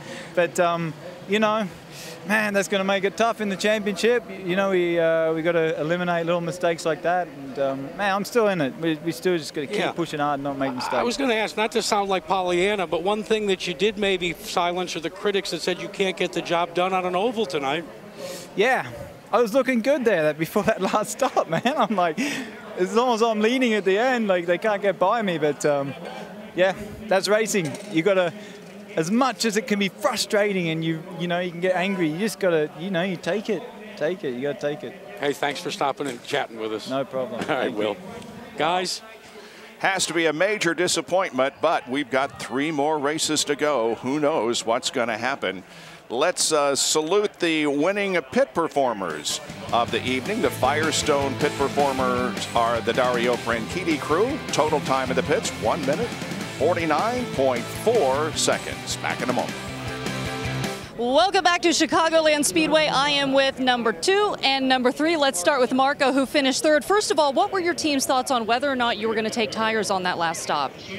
Well, I mean, you know, that we were contemplating it, and just turns out we made the wrong choice. You know, but we kind of got shuffled back a few times during the race, so to be at the front, I mean, we got to be a little bit happy. What was it like up there running with the Penske and Ganassi boys, just being so close out there? Well, when everybody's flat out and you're running, you know, it's hard to pass them high if they're flat on the bottom, you know, especially at Penske or Ganassi. But, you know, the Venom car ran well all day.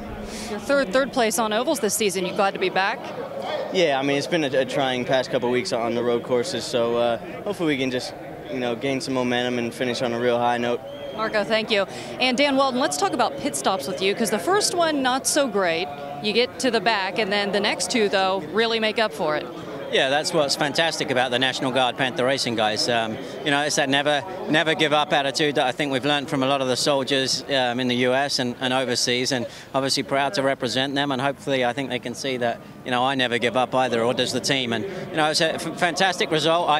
I'm sure I'm going to be in trouble with, you know, Team Penske for perhaps working with Dario, but, you know, I got to say, working with Dario out there, he's a true professional, and, you know, always gave me room, and not a lot, but enough. And, you know, to have a result like that, I think is fantastic. And I think, as everybody could see, Honda continued to do a great job providing competitive engines, and the Firestone tires were good, you know, to the point where we contemplated nearly doing 60 laps on a set. But we did change, and you know, I'm just happy for all the guys. They do work very, very hard, and they deserve a good result. For those of us who don't know, what's it like to run 4 abreast at 219?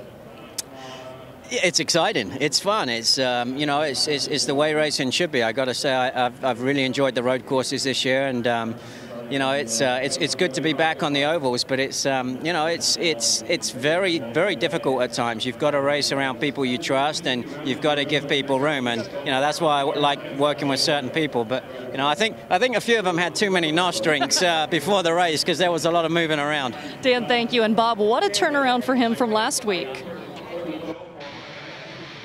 Once again, Weldon shows well on a super speedway. Here are the top 10 finishers, including Justin Wilson in 7th, Vitor Meira in 9th, Graham Rahal 10th. Going into tonight's race, Will Power had a 59-point advantage on Dario Franchitti. Dario gained 36 tonight. It's only a 23-point spread as we go to the Kentucky Speedway, the race that will once again be very, very close. It is a 1.5 mile racetrack similar to the one that they raced on tonight. Down to Robbie Floyd. Ryan Hunter-Reay, who finishes in 4th place. Tony Kanaan to his side, number 11, finishes in 5th.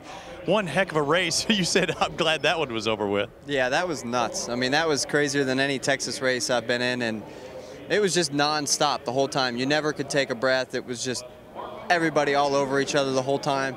I'm sure everybody's going to leave here pissed off at each other, but it's good for the sport. You know, it was just so intense. I'm trying to take it all in. I mean, it was nonstop, and those last few laps, I made a couple good moves around the outside to get a run on a few guys, and we ended up P4, so it's good for the championship run. It looked like an NBA game. There were so many high fives in your pits with that second to last pit stop. I think you gained 6 spots. The guys did an awesome job on the last couple stops there. We're just on fire, and it was perfect. So we got out, got some spots, and then we made up a few more on the track there at the end. I got to hear one heck of a debrief here. And Tony, you said, Robbie, you have no idea what it feels like. What did it feel like out there? Like hell. I think like Ryan said, I mean, yeah, it's great for TV, it's great for the fans, but you're hanging on for your life every lap there, and then I'm sure it upset Ryan and upset a lot of other people, and they upset me because there's no way to hide. You're running 6 abreast, 3 abreast into the corner, 15 cars all together. Yeah, it's great, but I mean, it's tough. You said to watch you at the start. We were on board with Tony Kanaan at the start. What was that like? We can always count on you. It's always fun. I mean, it's not becoming fun anymore, but look at that. That was fine. That was actually on the outside, 5 positions. You know, just, I mean, I'm learning from Ryan. You know, he gave me a tip, told me to follow him, and that's what I did. I was right behind me, right there. Now we also have another angle when you're right next to Scott Dixon. Things may be a little dicier. I know. Look at that. I mean, I think we hit. I think he touched me. If you look, that's it. Yeah, I mean, that tells you why I'm not happy about it, and it's not Scott's fault. The thing is, we got a lap car there, and he moved Scott up. I didn't see that lap car, and then when I saw it was too late, I move up, he moved up, and we hit. So for sure, I know you guys watched it and then enjoy it at home, but I was not enjoying it. Well, Tony Kanaan, glad the race is over. Ryan Hunter-Reay, he seconds that one. Andretti Autosport 3, 4, and 5. We'll be back from Chicagoland in just a moment. Welcome back to Chicagoland Speedway, where tonight we set a record for lap leaders, 11, and I am here with one of them, Sarah Fisher. Sarah, talk about your pit strategy tonight. Well, I think if that last yellow had fallen a couple laps earlier, we'd have been all right. But, you know, I'm just so proud of this team. The Dollar General boys did an awfully great job getting ready for this race. And Service Central's been hanging in there with our second car program. So it's just so much fun to be able to get out there and run up front. And, you know, Kerry Hall's been fueling for us this whole year. And, you know, with his ALS battle, I'm just really happy we have a wonderful group of people. Sarah, thank you. And Bob, we will see her next week at Kentucky, or Jack, and we will also see her at Homestead. Guys, remember when we started tonight, we had my little GPS out and it said recalculating on the journey? That's exactly what drove the Breathe Right car to victory lane. Chip Ganassi was smart enough to recalculate on several occasions. He knew the car was at best a 5th place car. And then that final pit stop, he totally recalculated and waved off taking on Firestone Firehawk tires. Why? Because he gathered the information that they could go a short stint. That recalculation got him to that destination. He's in victory lane, and we now have a real barn burner of a points battle. Indeed, we do. The top 6 in the points are still mathematically eligible for the championship, but everybody from Tony Kanaan down has been eliminated. Dario Franchitti wins his 3rd race of the season, his 26th career open wheel win, moving him into a tie for 11th with Ralph De Palma. And we look forward to next Saturday night at Kentucky Speedway. Well, I just keep coming back to that battle of Briscoe and Carpenter a year ago that we all loved. If we get a taste of that. Yep. Yeah. Well, coming up next here on Versus, the PBR. Be sure to tune in next Saturday at 8 o'clock Eastern for the Kentucky Indy 300. IZOD, the official apparel sponsor of the IZOD IndyCar Series, available at Macy's. For more information on the IZOD IndyCar Series, log on to Versus.com. Congratulations to Dario Franchitti, winner here tonight in Chicagoland. For Jan Beekes, Robbie Buell, Jack Arute, Robbie Floyd, and Lindy Thaxton, I'm Bob Jenkins. We'll see you next Saturday night in Kentucky.